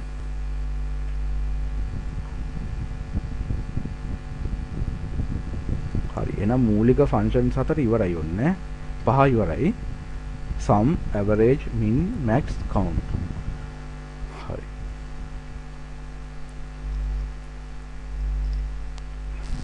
ඊට පස්සේ අපි බලන්න හදන්නේ මේක තමයි මං හිතන්නේ මේ පාඩමේ ගොඩක් කට්ටිය වරද්ද ගන්න මේක. හරිද? වරද්ද ගන්න මේක තමයි මේ බලන්න හදන්නේ. ලියා ගන්න එහෙනම් මාතෘකාව දාගන්න. නිරපේක්ෂ කෝෂ කියලා. නිරපේක්ෂ කෝෂ. නිරපේක්ෂ කෝෂ.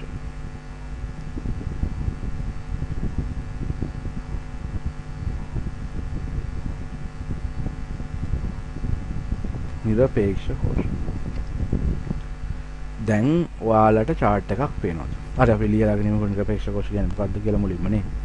හරිද මෙහෙම ලියන්නකෝ. හරිද? නිරපේක්ෂ කෝෂයක් යනු නිරපේක්ෂ කෝෂයක් යනු සමීකරණයක් තුල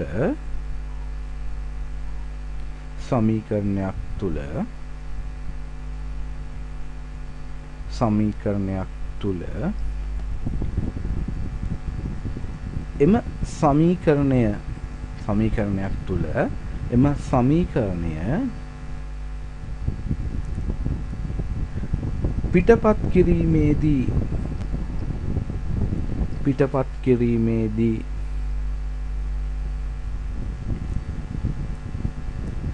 නොවෙනස්ව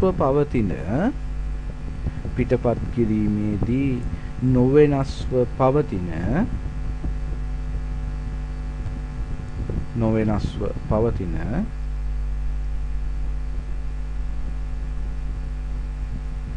කෝෂයක් වේ.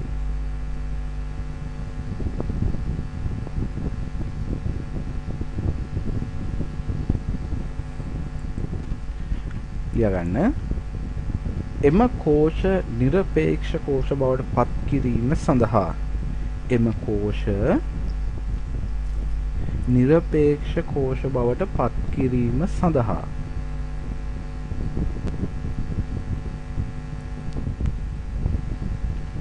මෙන්න ලකුණ ඊට කොටුවේ තියෙනවා $s සලකුණ $s සලකුණ භාවිතා කරයි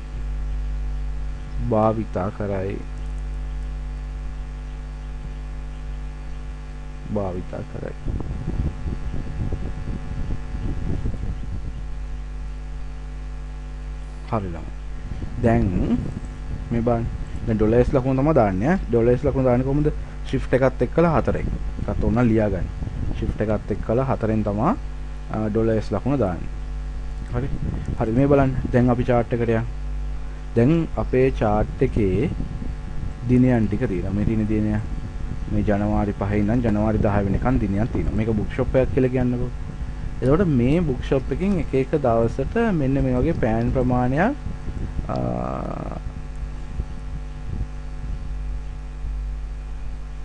වැඩි මේ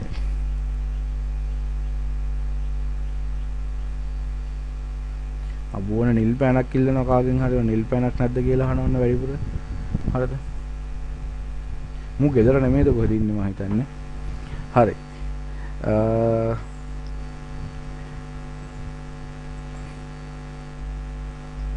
මොකද්ද අපි කීයේ හරි මේ පෑන් ගාන එක දවසට පෑන් ගානක් මේ විකුණලා තියෙනවා අපි කියමු විකුණලා තියෙනවා එතකොට නැත්නම් අරගෙන තියෙනවා සල්ලි දීලා එතකොට මේකට කොච්චර මුදලක් වැය වුණාද කියලා මෙතන බලන්නයි හදන්නේ හරිද පෑනක මිල යටින් දාලා තියෙනවා එක පෑනක මිල කීයද B14 කොටුවේ තියෙනවා 15යි එතකොට දැන් මේ දැන් වැය වූ මුදල කොහොමද හොයන්නේ පෑන් ගණන වැඩි කරනවා පෑනක මිලෙන් එහෙමනේ එහෙනම් 10 වැඩි කිරීම මේක ඊපස්සේ 25 වැඩි කිරීම මේක දැන් ඕක මෙහෙමයි කාටද කියන්න පුළුවන් ඉතින් හරි සරලයි නේ මේක ක්ලික් කළා වැඩි කිරීමේ ලකුණ දැම්මා මේක ක්ලික් කළා එන්ටර් කළා ඊට පස්සේ ඊළඟ එකයි සමාන කිරීමේ ලකුණ දැම්මා මේක ක්ලික් කළා වැඩි කිරීමේ ලකුණ දැම්මා මෙහෙම ඉතින් ඔහොම කරනවා නැති 100ක් තිබ්බොත් ඔය 100ම කරගෙන යන්න එපයි මං කියන්නේ එහෙම නෙමෙයි එකක් කරලා ඊටු උත්තර ටික ලේසියෙන්ම ගන්න තිබ්බනම් වැඩේ හරිනේ ඒකට තමයි අපි ඔය නිරපේක්ෂ කෝෂ කියන එක පාවිච්චි කරන්නේ ඒ කියන්නේ නිරපේක්ෂ කෝෂයක් කියන්නේ පුතේ අපි ෆිල් හැන්ඩල් එකෙන් පල්ලෙහාට හරි පැත්තට හරි අදිනකොට හොඳට මතක තියාගන්න ෆිල් හැන්ඩල් එකෙන් පල්ලෙහාට හරි පැත්තට හරි අදිනකොට ඒක ඇතුලේ තියෙන කෝෂයක් වෙනස් නොවි ඉන්නවනම් එයා තමයි නිරපේක්ෂ කෝෂ වෙන්නේ. දැන් ඇත්තම කතන්දරේ බලන්නකෝ මේ අපි ලියාගෙන ගියොත් මේ සමීකරණ ටික අර ඉස්සලා ලිව්වා වගේ මේක වැඩි කිරීම මේක. හරි සමීකරණ පෙන්නන්නම්කෝ මම ඔයගලන්ට. එස මේක ගත්තාම සමානයි මෙයා වැඩි කිරීම මෙයා හරි ඊට පස්සේ මෙතනත් සමානයි මෙයා වැඩි කිරීම මෙයා දැන් ඔය ඔක්කොගේම මොකද පේනවද එක කෝෂයක් වෙනස් වෙලා නැහැ කියලා කවුද මේ B6 B7 වෙනවා B7 B8 වෙනවා හැබැයි මතක තියාගන්න B14 කියන එක්කෙනා වෙනස් වෙලා නැහැ එයා ඒ විදිහමයි නේද හරි දැන් අපි ඩිලීට් කරමු මේ ටික දැන් අපි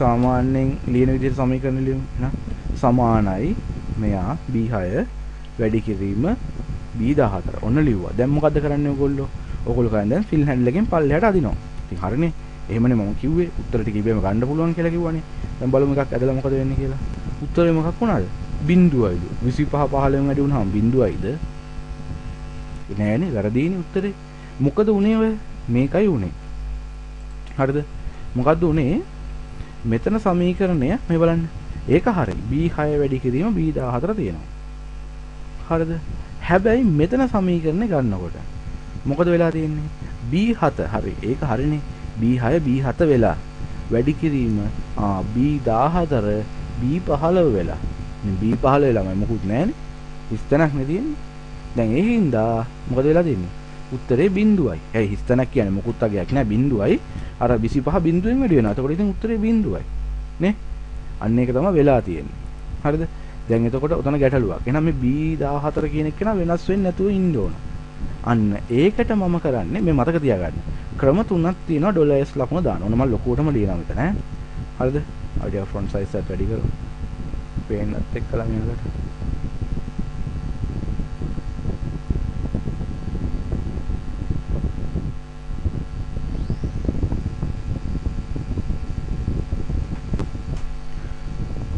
ගැටලුවක් ආවා not responding. බලමු. alright. අචුටත් යල්ලකෝ.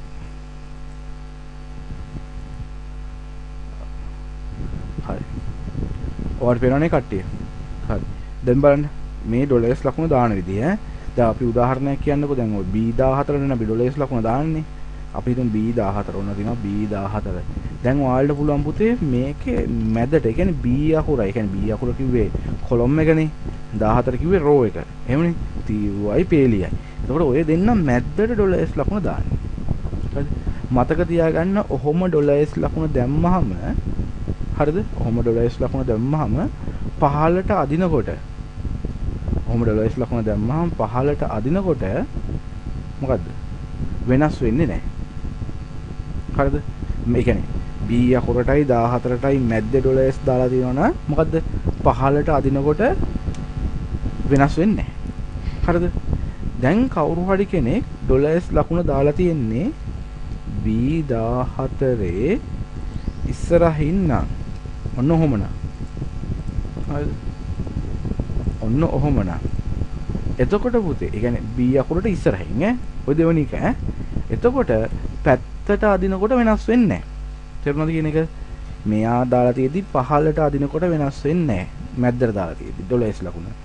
ඉස්සරහට ඩොලර්ස් ලකුණ දාලා තියෙනකොට පැත්තට අදිනකොට වෙනස් වෙන්නේ නැහැ. ෆිල් හැන්ඩල් එකෙන් ඈ. හරි. ඊට පස්සේ ඔය දෙකටම ඔන්න ඉස්සරහටත් දානවා B ඩොලර්ස් 40. මැද්දටත් දානවා. හරිද? ඉස්සරහට ඩොලර්ස් මාක් එක දානවා, මැදටත් ඩොලර්ස් මාක් එක දානවා. එතකොට මතක තියාගන්න දෙපැත්තටම අදිනකොට වෙනස් වෙන්නේ නැහැ. හරිද? දැන් ඔයාට සැකයි නම් කොයි පැත්තටද අදින්න තියෙන්නේ කියලා. හොඳම වැඩේ මොකද්ද? මෙන්න මම මේ කහ පාට කරන එකේ ලියන එකව ලියන්නේ. ඇයි ඒ?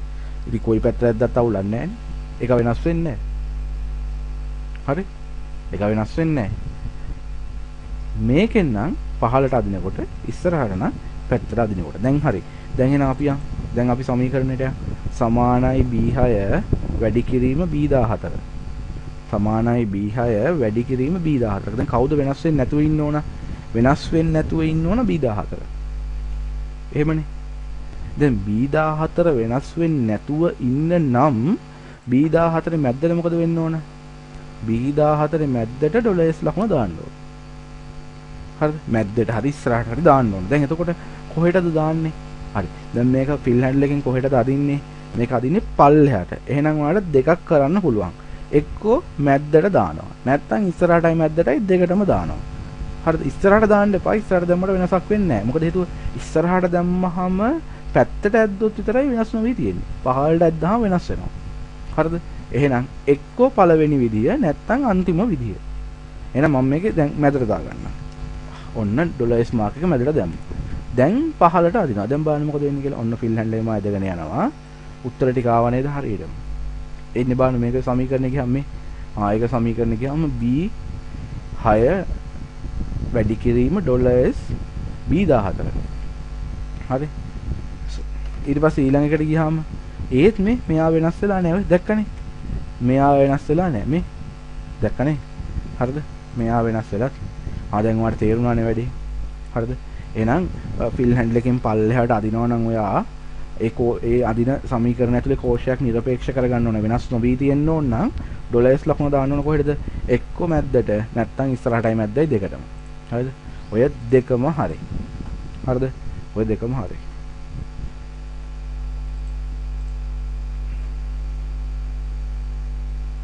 හරි. ඊට පස්සේ ඊළඟ එක දැන් ඔයගොල්ලෝ ස්ක්‍රීන්ෂොට් එකක් ගහ ගන්න ඕකේ.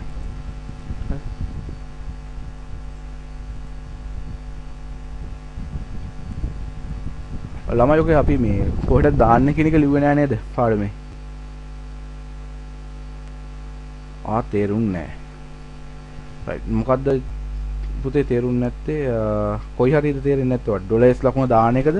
එහෙම නැත්නම් මේ දාන්නේ ඇයි කියලා දැන් තේරෙනවා. දාන්න ඩොලර්ස් ලකුණ දාන්න හේතුව මොකද්ද?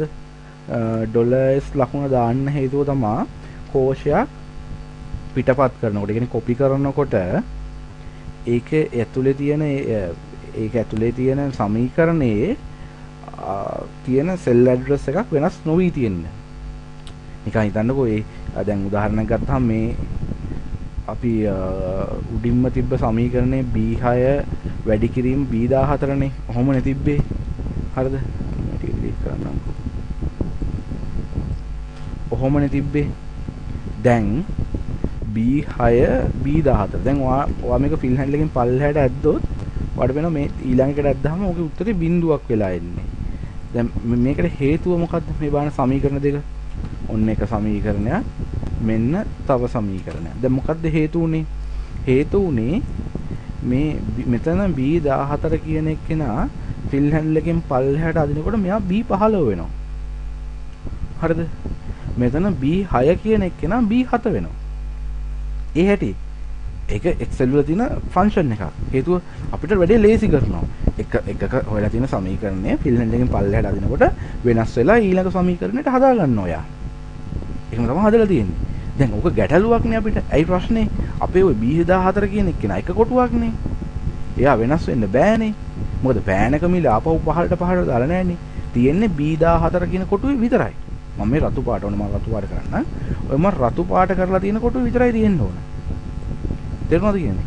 ඒකට B14 කියන කොටුවේ විතරයි පෑනක මිල තියෙන්නේ.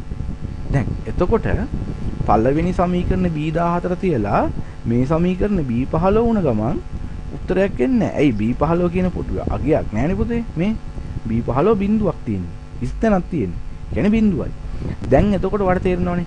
දැන් මොකද්ද ප්‍රශ්නේ? දැන් මේ B14 කියන එක්කෙනා මොකක් කරගන්න ඕනද? B14 කියන එක්කෙනා නිශ්චිත කරගන්න ඕන. කියන්නේ යාව වෙනස් නොවි තියෙන්න හදා ගන්න ඕන. ෆිල් හැන්ඩල් එකෙන් පල්ලෙහාට අදිනකොට. එහෙම වෙනස් නොවි තියෙන්න හදා ගන්න තමයි අපි පාවිච්චි කරන්නේ අර ඩොලර් ලකුණ, ඩොලර්ස් ලකුණ. හරි. ඩොලර්ස් ලකුණ පාවිච්චි කරන්නේ ඒ සංකේත පාවිච්චි කරන්නේ වෙනස් නොවි තියාගන්න. ඒක පාවිච්චි කරන්න පුළුවන් ක්‍රම තුනක් තියෙනවා. ඒ ක්‍රම තුන තමයි දැන් ඔය ඔතන ඉස්සරහින් දාලා තියෙන්නේ. මේ තියෙන්නේ. පළවෙනි ක්‍රමය මම පාට තුනක් දාන්නම්කෝ. ඔය පළවෙනි ක්‍රමයේ පුතේ පහළට අදිනකොට. ඒ කියන්නේ අපි ෆිල් හැන්ඩල් එකෙන් දැන් ෆිල් හැන්ඩල් එක අපි මෙතන අල්ලගෙන මෙහෙන් පල්ලෙහාටනේ අදින්නේ. තේරෙනවද කියන්නේ? පහළටනේ අදින්නේ. ඒ පහළට අදිනකොට වෙනස් නොවි තියෙන්න නම් තමයි මේ අපේ B14 කොටුවේ B අකුරටයි 14ටයි මැද්දෙන්. ඒ කියන්නේ තීරුවටයි පේලියටයි මැද්දෙන් ඩොලර්ස් ලකුණ දාන්නේ. හරිද? ඩොලර්ස් ලකුණ දාන්නේ. ඊට පස්සේ දැන් අපි මේක මේ දැන් අපි තව එකක් තියෙනවා මම කියා දෙන්න එක තාම කියා දුන්නේ නැහැ. මේ මෙහෙමත් ඩොලර්ස් ලකුණ දාන්න පුළුවන්. B14 කියන එකට ඉස්සරහින්. එහෙම දාන්න පුතේ ෆිල් හැන්ඩල් එකෙන් පහළට නෙමෙයි. මේ වගේ පැත්තට ඇදගෙන යනවා කියන්නකෝ අපි. පැත්තට. දැන් මේ පහළ තියෙන එකේ ඕක තමයි වෙන්නේ මේ. පැත්තටනේ අදින්න තියෙන්නේ. එතකොට තමයි මේ ඩොලර්ස් ලකුණ ඉස්සරහට දාන්නේ. දැන් අන්තිම එක්කෙනා මොකද්ද? අන්තිම එක්කෙනාගේ ඩොලර්ස් ලකුණ ඉස්සරහටයි මැදටයි දෙකටම දාලා තියෙනවානේ. එයාව ඔය දෙකේදීම පාවිච්චි කරන්න පුළුවන්. දැන් මේකෙදි පාවිච්චි කරන්නත් පුළුවන්, පහළකෙදි පාවිච්චි කරන්නත් පුළුවන්. දෙකටම සුදුසුයි. හරිද? ඕක තමයි කතන්දරය. දැන් එතකොට මෙතන අපි දැන් පහළට නේ අඳින්නේ ෆිල් හැන්ඩල් එකේ. ඒ හින්දා B14 ඒ කියන්නේ මේ රුපියල් 15යි කියන එක B14 මැද්දට B අකුරටයි 14ටයි මැද්දෙන් ඩොලර්ස් ලකුණ දාගන්න. දාලා එන්ටර් කරගන්න. උත්තරේ දැන් පේනවනේ. ඒක උත්තරේට බලපෑමක් නැහැ. 10 වරක් 15 150. උත්තරේ එනවා.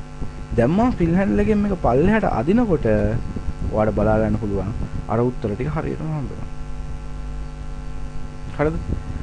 ඔන්න දැන් ඒක හරියනවා. හරි. ඊට පස්සේ ඊළඟ එකට යන්න. මේක දැන් ඔය අර chart එක මොකද්ද කරලා තින්නේ? අනිත් පැත්තට හරවලා. තේරුණාද කියන්නේ? අර chart එකම අනිත් පැත්තට හරවලා. හරිද? එතකොට දැන් කොහොමද හොයන්නේ? දැන් මේ පෑන් ගන්න 10 ඒක 15න් වැඩි වෙන්න ඕන. හරිද? එතකොට කොහොමද? සමානයි. හරිද? 10 කියන්නේ කීයද? B14 වැඩි කරනවා. කීයෙන් වැඩි කරන්නේ 15න් B14න්.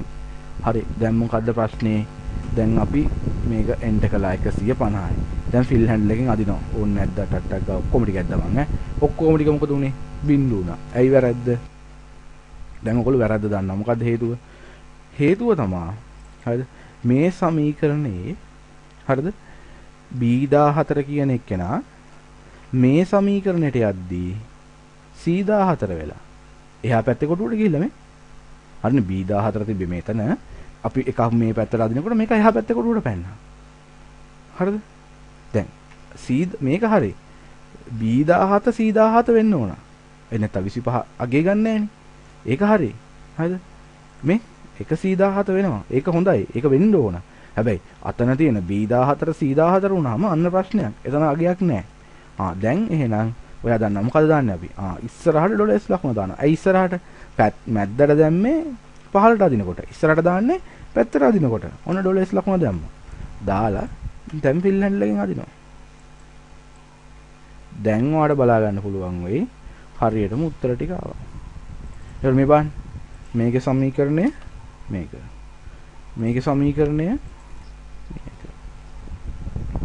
හරිද?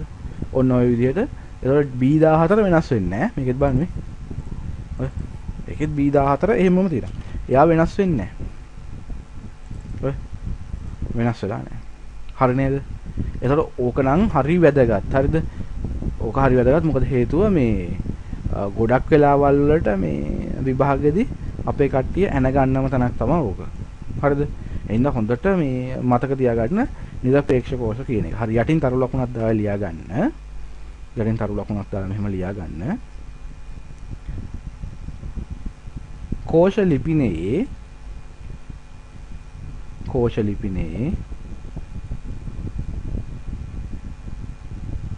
පේලිය සහ තීරුව මැදට කෝෂ ලිපිනේ පේලිය සහ තීරුව මැදට පේලිය සහ තීරුව මැදට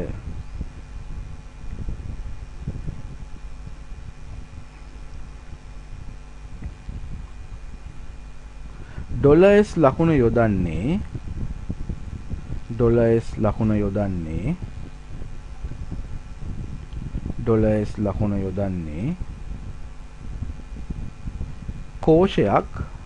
කෝෂයක් ෆිල් හැන්ඩල් එක මගින් නැත්නම් පිරවුම් හැන්ඩලය මගින් කෝෂයක් පිරවුම් හැන්ඩලය මගින්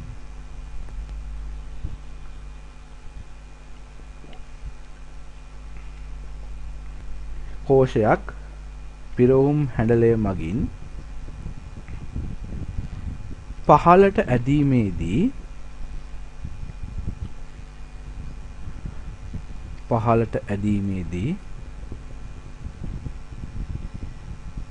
අදාළ කෝෂය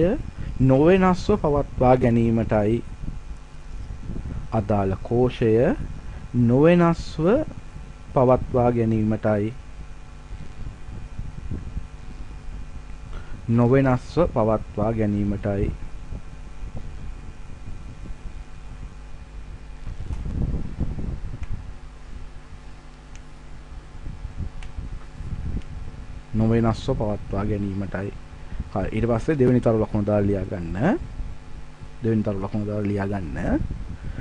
කෝෂය ඉදිරියෙන් ඩොලර්ස් ලකුණ යොදන්නේ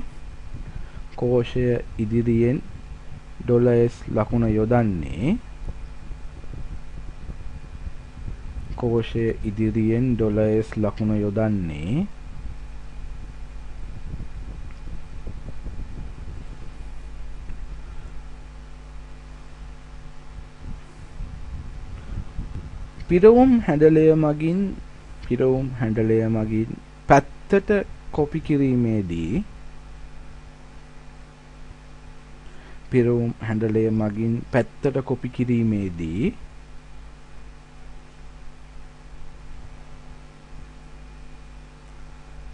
පැත්තට කොපි කිරීමේදී එම සමීකරණය තුල ඇති කෝෂයක් නොවෙනස්ව පවත්වා ගැනීමටයි එම සමීකරණය තුල වූ කෝෂයක් නොවෙනස්ව පවත්වා ගැනීමටයි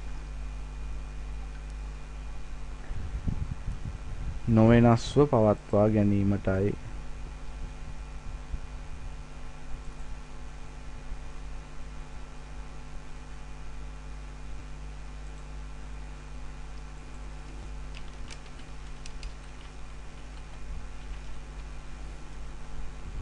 හරි ඊට පස්සේ තුන්වෙනි එක්කෙනා ලියා ගන්න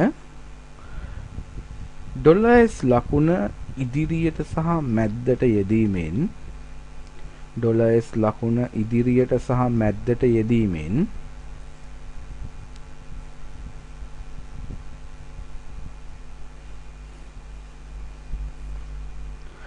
$s ලකුණ ඉදිරියට සහ මැද්දට යෙදීමෙන් පිරවුම් හැඩලයෙන් මොන දිශාවට පිටපත් කළත් පිරවුම් හැඩලයෙන් මොන දිශාවට පිටපත් කළත්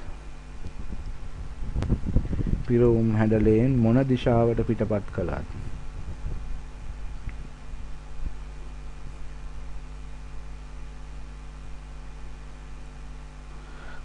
කෝෂ ලිපිනය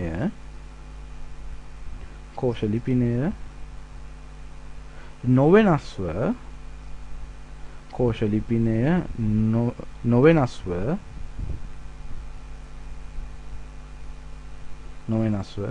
පවත්වා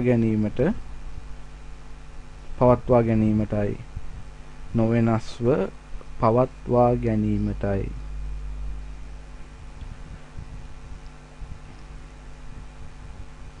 හරි දැන් ඔයගොල්ලෝ යටින් මෙන්න මේ මම ලියලා දින මේ B14 කොටුවට $s ලකුණ දාලා තියෙන්නේ. හරිද?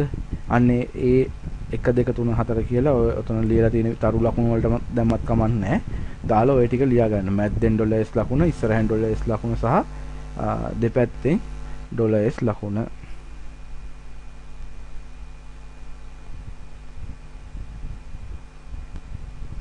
හරි ළමයි. දැන් එතකොට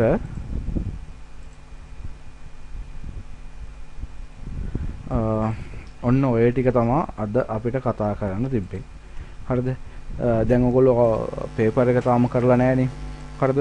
ඔයගොල්ලන්ට පේපර් එක ලිමිට් ඇක්සස් දීලා නැහැ. ඒ කියන්නේ ඔයාලට ඕන වෙලාවක ඇවිල්ලා පේපර් එක කරන්න පුළුවන්. දැන් අදට අපි පාඩමට එනකම් මෙතෙන්ට එනකම් සාපේක්ෂ කෝෂයි නිරපේක්ෂ කෝෂයි කරලා ඉවරයි. හරිද? තව ඉතුරු වෙලා තියෙන්නේ පොඩි කොටස් දෙකක්. ඒ කියන්නේ එකක් අපිට charts කරන්න තියෙනවා. හරිද? අනිත් එකට අපිට formats කරන්න තියෙනවා. ඒ කියන්නේ cell එකකට මොනවද formats කරන්න පුළුවන් කියලා. අනිත් එක අපිට සාමාන්‍ය අපි කතා කරන bold italic underline lines වගේ දේවල් කතා කරන්න තියෙනවා. මේක ඇතුලේ merge කරන ඒවා හැම කොහොමද මේකේ Excel ඇතුලේ වෙන්නේ කියලා. හරිද? තේරුණාද? එහෙනම් ඔය ටික තමයි ඉතුරු වෙලා තියෙන්නේ. හරිද? ලබන සතියේ එතකොට අපි පාඩම කරද්දී අපි Excel එක මුලින් කරලා ඉවර කරනවා. පැය භාගයක් වගේ යද්දී Excel ඉවර කරලා අපි දෙවෙනි පාඩම පටන් ගන්නවා. හරිද? ලබන සතියේ හිතාගෙන ඉන්නේ access පටන් ගන්න. හරිද? access කියන එක පටන් ගන්න. මොකද ඒකත් විභාගයට අනිවාර්යයෙන්ම වෙන ගැටලුවක් ලකුණු ගන්න පුළුවන් තැන. හරිද? access කියන එක පටන් ගන්න. හරි? ඒ හින්දා ඒකට සූදානම්ින් ඉන්න. දැන් ඔයගොල්ලන්ට මම දාලා තියෙන්නේ මේ අපේ Google Classroom එකට අලුත් paper එක. හරිද? මම 11ට වගේ දැම්මේ. හරිද? එතකොට Excel second paper කියලා දාලා ඇති past paper කියලා වරහණක් ඇතුලේ ඒකේ එතෙක් මෙතෙක් කාලයක් තුල 2010 වෙනකන් ඇවිල්ලා තියෙන past papers ටික තියෙනවා. හරිද? ඔයාලට කරන්න තියෙන්නේ පිළිවෙලට. හරි? අනිත් එක හැම ප්‍රශ්නයකම ලියන්න ඉඩක් තියලා තියෙනවා. හරි? එහින්දා කරන්න අද අනිවාර්යයෙන්. මොකද මම දැක්ක දේ තමයි ගිය සැරේ පේපර් එකේ තාම දෙවෙනි පේපර් එක කරපු නැති කට්ටිය ඉන්නේ. දැන් ඔන්න කරන්න පුළුවන් ඈ. දෙවෙනි එක එකයි කරලා තිබ්බේ අර පළවෙනි ලේසියට තිබ්බ එක විතරයි කට්ටිය කරලා තිබ්බේ. හරිද? දෙවෙනි එක කරලා තිබුණේ නැහැ. හරිද? එහින්දා හරිද? කට්ටියම දෙවෙනි එකත් කරලා මේකත් කරන්න පටන් ගන්න ලබන සතිය. මොකක් හරි ගැටලුවක් තියෙනවා නම් ඕගොල්ලන්ට කමෙන්ට් කරන්න පුළුවන් ওই ක්ලාස්රූම් එක ඇතුළේම. හරිද? ක්ලාස්රූම් එක ඇතුළේම කමෙන්ට් කරන්න. මොකද හේතුව? එතකොට අනිත් අයට බලා ගන්න පුළුවන් පුතේ. හරිද? ඔයාලට තියෙන ප්‍රශ්න ඒගොල්ලන්ටත් තියෙන්න පුළුවන්. ඒගොල්ලන්ට බලා ගන්න පුළුවන්. එහෙනම් අනිවාර්යයෙන්ම ඒකත් මතක ඇතුව ප්‍රශ්න තියෙනවා නම් එතන දාන්න. දැන් ඔයාලට මොකක් හරි ගැටලුවක් තියෙනවා නම් ඔයා ස්ක්‍රීන්ෂොට් එකක් අරගෙන නැත්නම් මේ කැප්චර් එකක් අරගෙන ඒ ගැටලුවේ ඒක දාන්න. ගැටලුවක් නැහැ. එහෙම තමයි ප්‍රශ්න විසඳගන්නේ. හරිද? ඒ හින්දා ඒ ටිකත් කරමු අපි. හරිද? අද සම්බන්ධ නොවුණු යාළුවන්ට කියන්න තව සතියකමාරක් විතර ඉන්න වෙනවා ඉතින් ඒගොල්ලන්ට. හරිද? ඕක තමයි ගැටලුව. මම කියන්නේ සජීවීව සම්බන්ධ වෙලා ඒ කියන දේවල් ටික ඒ වෙලෙම අහගන්න කියලා. හරි? ගොඩක් අය බලන් ඉන්නේ අපහු රෙකෝඩින් එක අහන්න. හරිද? ඊට වඩා ලේසි මෙතන ඉඳන්ම ඉගෙන ගන්න එක. හරිද? රෙකෝඩින් එක දාන්නත් පුළුවන් නොදා ඉන්නත් පුළුවන් ඉතින්. හරිද? ඒක මම නිකන් කරන ෆ්‍රී කරන එකක් නේ. හරිද? ඒ හින්දා අනිවාර්යයෙන්ම සජීවීව සම්බන්ධ වෙන්න. කියන අනිත් එක තමයි මේ පන්තියේ පුතේ ලිමිට්ස් නැහැ. හරිද? ඔයාලගේ යාළුවෝ ඉන්නවා නම් සම්බන්ධ කරන්න. හේතුව මම දන්නවා දැන් ගොඩක් ළමයි අසරණ වෙලා ඉන්නේ. මොකද්ද ප්‍රශ්නේ? පන්ති නැහැ. හරිද? පාසලොත් නැහැ. සමහර කට්ටියට අමාරුම සබ්ජෙක්ට් එකක් තමයි ICT.